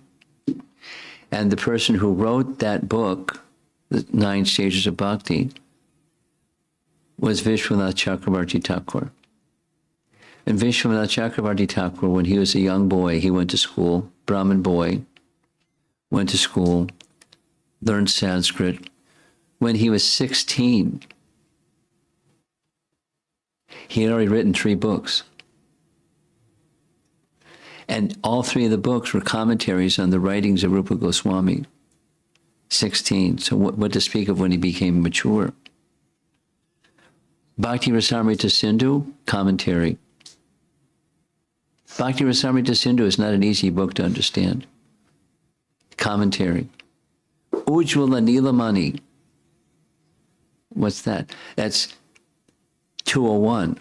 It's the graduate study of Bhakti Rasamrita Sindhu. He wrote a commentary on that. Another book of Rupa Goswami, Laghu Bhagavatamrita, which is the description of the avatars of the Supreme Personality of Godhead, wrote a commentary on that one when he's 16. Now, these are not ordinary people. They're not just, smart. They're not ordinary. They're extraordinary. They're gifted. So when we're reading their commentaries, besides it's interesting, fascinating, it's illuminating. They're shedding light into our dark space about the personality of Godhead and features of the pastimes of the personality of Godhead that we don't have access to, except through them. So I like getting that light in my life, and I like sharing that light. That's why I'm spending all this time with different commentaries from persons that are just amazing. So let's see if there's some discussion. Yeah. Thank you, Maharaj, for the insightful histories of our acharyas and Srila Prabhupada himself. So the question is that when we are explaining the concept of pastimes, and then there are the reasons why those pastimes happen. So is there a fine line where we have to stop the reasoning and then it just we have to focus on because it is rasa? Because sometimes no, we are not able to understand the, how should I say, the understanding that what we have to apply in our lives, and the pastimes, or for the, like you said, that Srimati Radharani has her pastime of anger. So then how do we know that we have to stop thinking logically over here? Just say the question one more time slowly. The punchline of your question is, how are we supposed to know? Slowly. How are we supposed to stop thinking that it is to learn something from the pastime, or it is for the sake of the pastime? Okay, that's a nice question.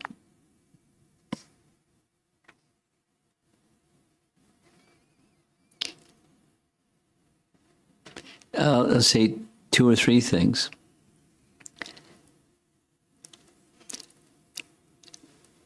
We have all had the experience that reading something, coming again and reading that something, coming again and reading that something, subjectively, there's a different experience. Sometimes it's not altogether different, but it's quite common. You have a different experience, a different realization, different insight, and that has everything to do with both the object, that's the transcendental Supreme Lord and his associates and his pastimes are unlimited. And it's also our orientation is at different times different. So where do you draw the line is your question, or how do we differentiate between something we're just supposed to become purified by hearing and something we're supposed to get a lesson and apply that lesson? It's going to be, it's going to be different at different times. My advice is be cautious.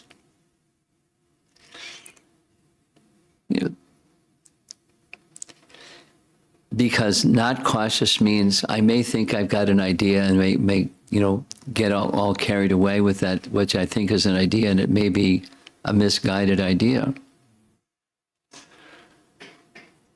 So, therefore, primarily engage in these activities with the confidence that it's a very practical and delightful activity to restore my original consciousness. And as much as I need to apply this in some practical way, the light will be clear. I got my antenna on, my receiver is on, and I may not get that signal that says application, but at least I know purification. And then when the application light goes on, then it'll be clear. And even with that, be a little cautious, because I don't want to rush in where fools rush in where angels fear to tread. So don't be impetuous and foolish. Go with what you know is for sure. That's purification is going on, and then the application as is appropriate. And at different times, it's going to be different. When you find something that comes consistently,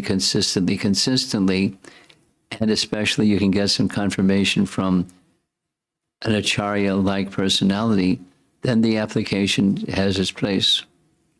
And until then, And be cautious on the application side and strive for the purification part.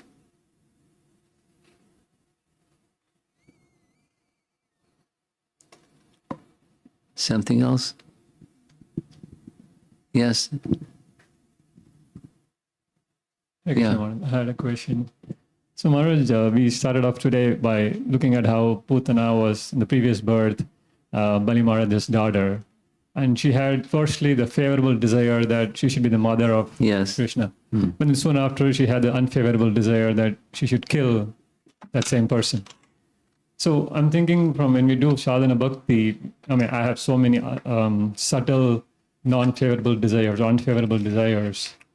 So does that mean Krishna can decide to make us come back so many lifetimes? No. Solve all those desires No. before. That's not the proper understanding. The proper understanding is bhakti is purifying. So what Putana did was not bhakti. She's a demon, and we're not. You're not a demon. We're not demons. We're misguided and unfortunate and foolish.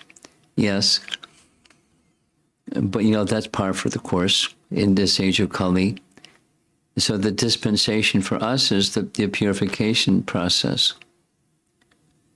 So the answer to your question is no, but take to the purification process, because things that ought not be there should be cleansed. Do we take the cleansing process? We come before Krishna not clean, and we take the cleansing process that he's particularly given to us through disciplic succession, and apply those principles, the purification principles. And then it's not many, many births because we have the wrong kinds of desires.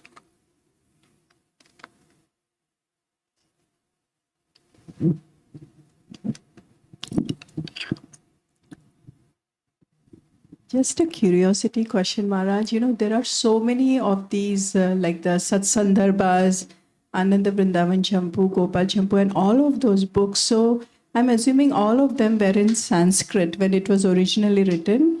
So then, did Prabhupada translate any of those books? I just wanted to understand, like that would have been such a big amount of work to translate all of those into English and with all that, right understanding. Well, he didn't translate those. He translated Bhakti Rasamrita Sindhu, and he translated not from Sanskrit, from Bengali, Chaitanya Charita. So he selected.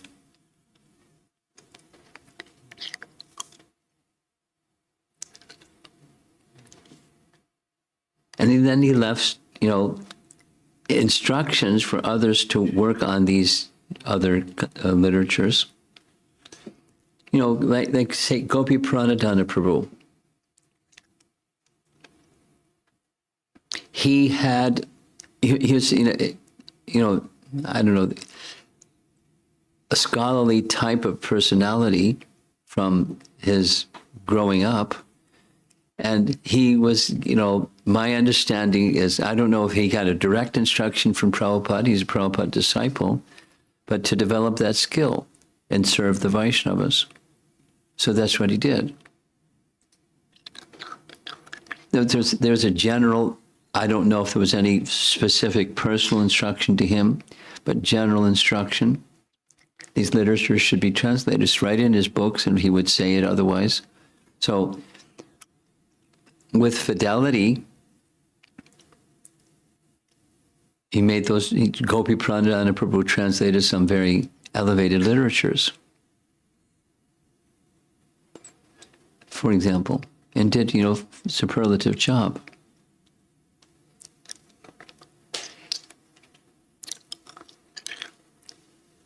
Your question specifically was, did Prabhupada translate?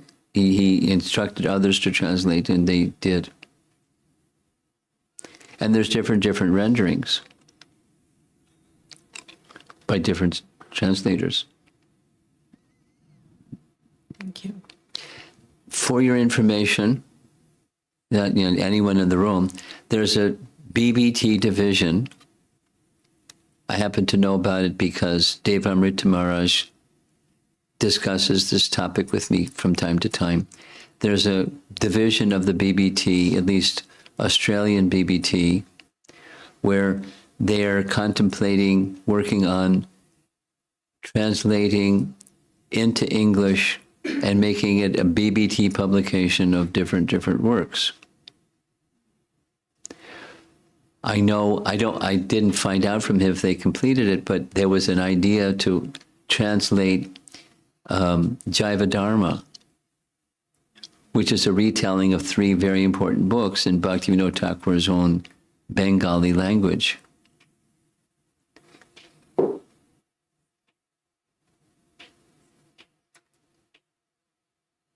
And now they're contemplating other writing. So although there are already sets of these translations available, they're not necessarily the best.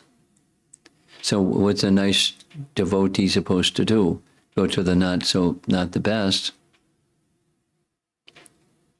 or find one that's the best. I mean, Gopi's translations I have all confidence in the fidelity of what he has done. And I don't know, the others, they're going to be very, very meticulous about who does what and how it's reviewed and everything. But why are they doing that? Because it's part of the mandate that Prabhupada gave us, his followers. Something else? Yeah. Thank you, Maharaj, for the wonderful class. So my question was that, like in Harinam Sankirtan, when we are doing with like Mridanga, Kartal, and we are doing on harmonium and everybody is sitting, so we can be there like for 24 hours and it doesn't even like, you don't even feel that you are there, like it was a thing to do. But the same mantra when we do while we are actually chanting, but we feel that, like obviously everybody will be knowing this, that we feel that when it will be done. So why is there a difference? Because the mantra is the same, the person who is actually singing or else chanting is the same. So, I mean, I just had a question about this. Well, you know the answer, but I'll repeat to you what you already know. So you can nod your head, say yes. There are aspects of kirtan that are not just the mantra. And some persons are attracted to musicality. In all cultures of the world, since the beginning of time, music has its place. And there's a reason. Now, there's the, just to put it in blunt language, Prabhupada's blunt language, there's sense gratification involved in the process of music making. And then there's the refinement of music. And then there's different flavors and tastes of music, in the world and cultures at different times and so forth. But it has everything to do with the modes of nature and being the enjoyer of the music, this sound vibration of the mantra with music. And then another is the social aspect. Musicians of different types come together and make music together, and they enjoy their company according to their type of music they like to enjoy together. So there's the social aspect. And it's just fine because those, we'll just call them coverings, it can be purified. And those covered and purified tendencies can help one become absorbed in Krishna.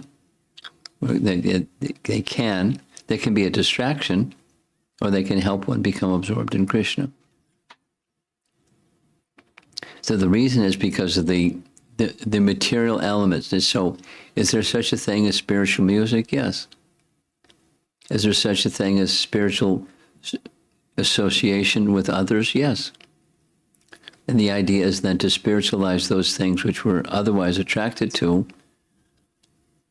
along with the mantra. And so the primary is the sound vibration itself, not the musical sound, but the spoken sound. And then you can say the same thing for, say, verses of the Bhagavatam or other mantras.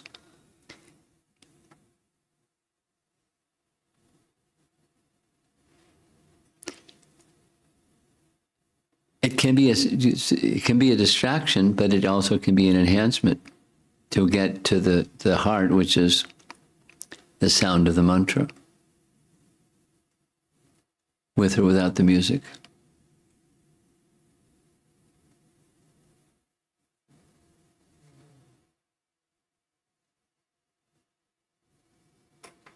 Online question. Online, okay? The question is, in this world, there is always duality. For every positive thing, there is a negative thing. Dwelling too much on the positive or negative causes imbalance. However, we have heard many times that bhakti is balancing. How to stay in the middle while practicing sadhana bhakti and meeting social obligations? Well, there's a premise in the question that I have objection to.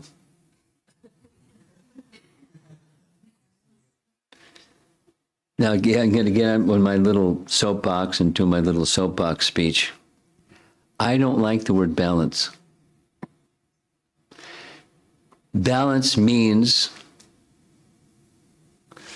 so much for Krishna, so much for me, so much for Krishna, so much for me, Krishna, Krishna. I call it the two-pocket program.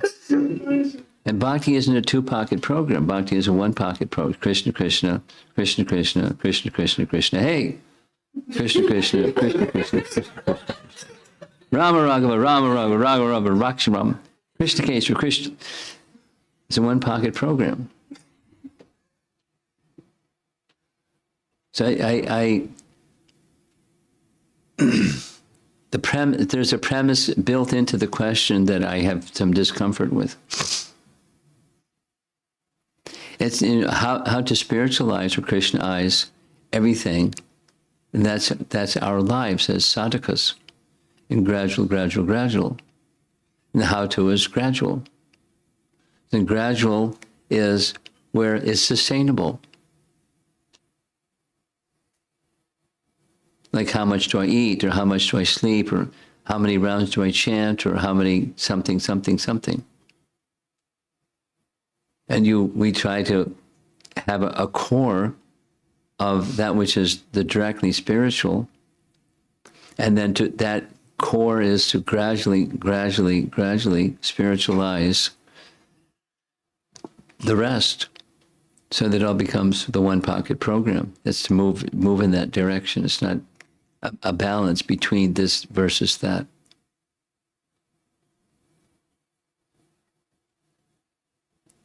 How to gradually engage our consciousness and our time such that Krishna is at the center all the time. And it's more or less, even within a given day, or to speak of one person to the next person.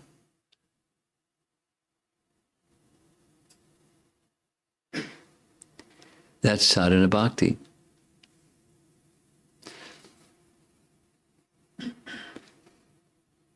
Now, I'm not from your reading of what that online question is there parts of the online question that I haven't addressed? You want to indicate what that part is that I haven't addressed? I think you've addressed it. Okay.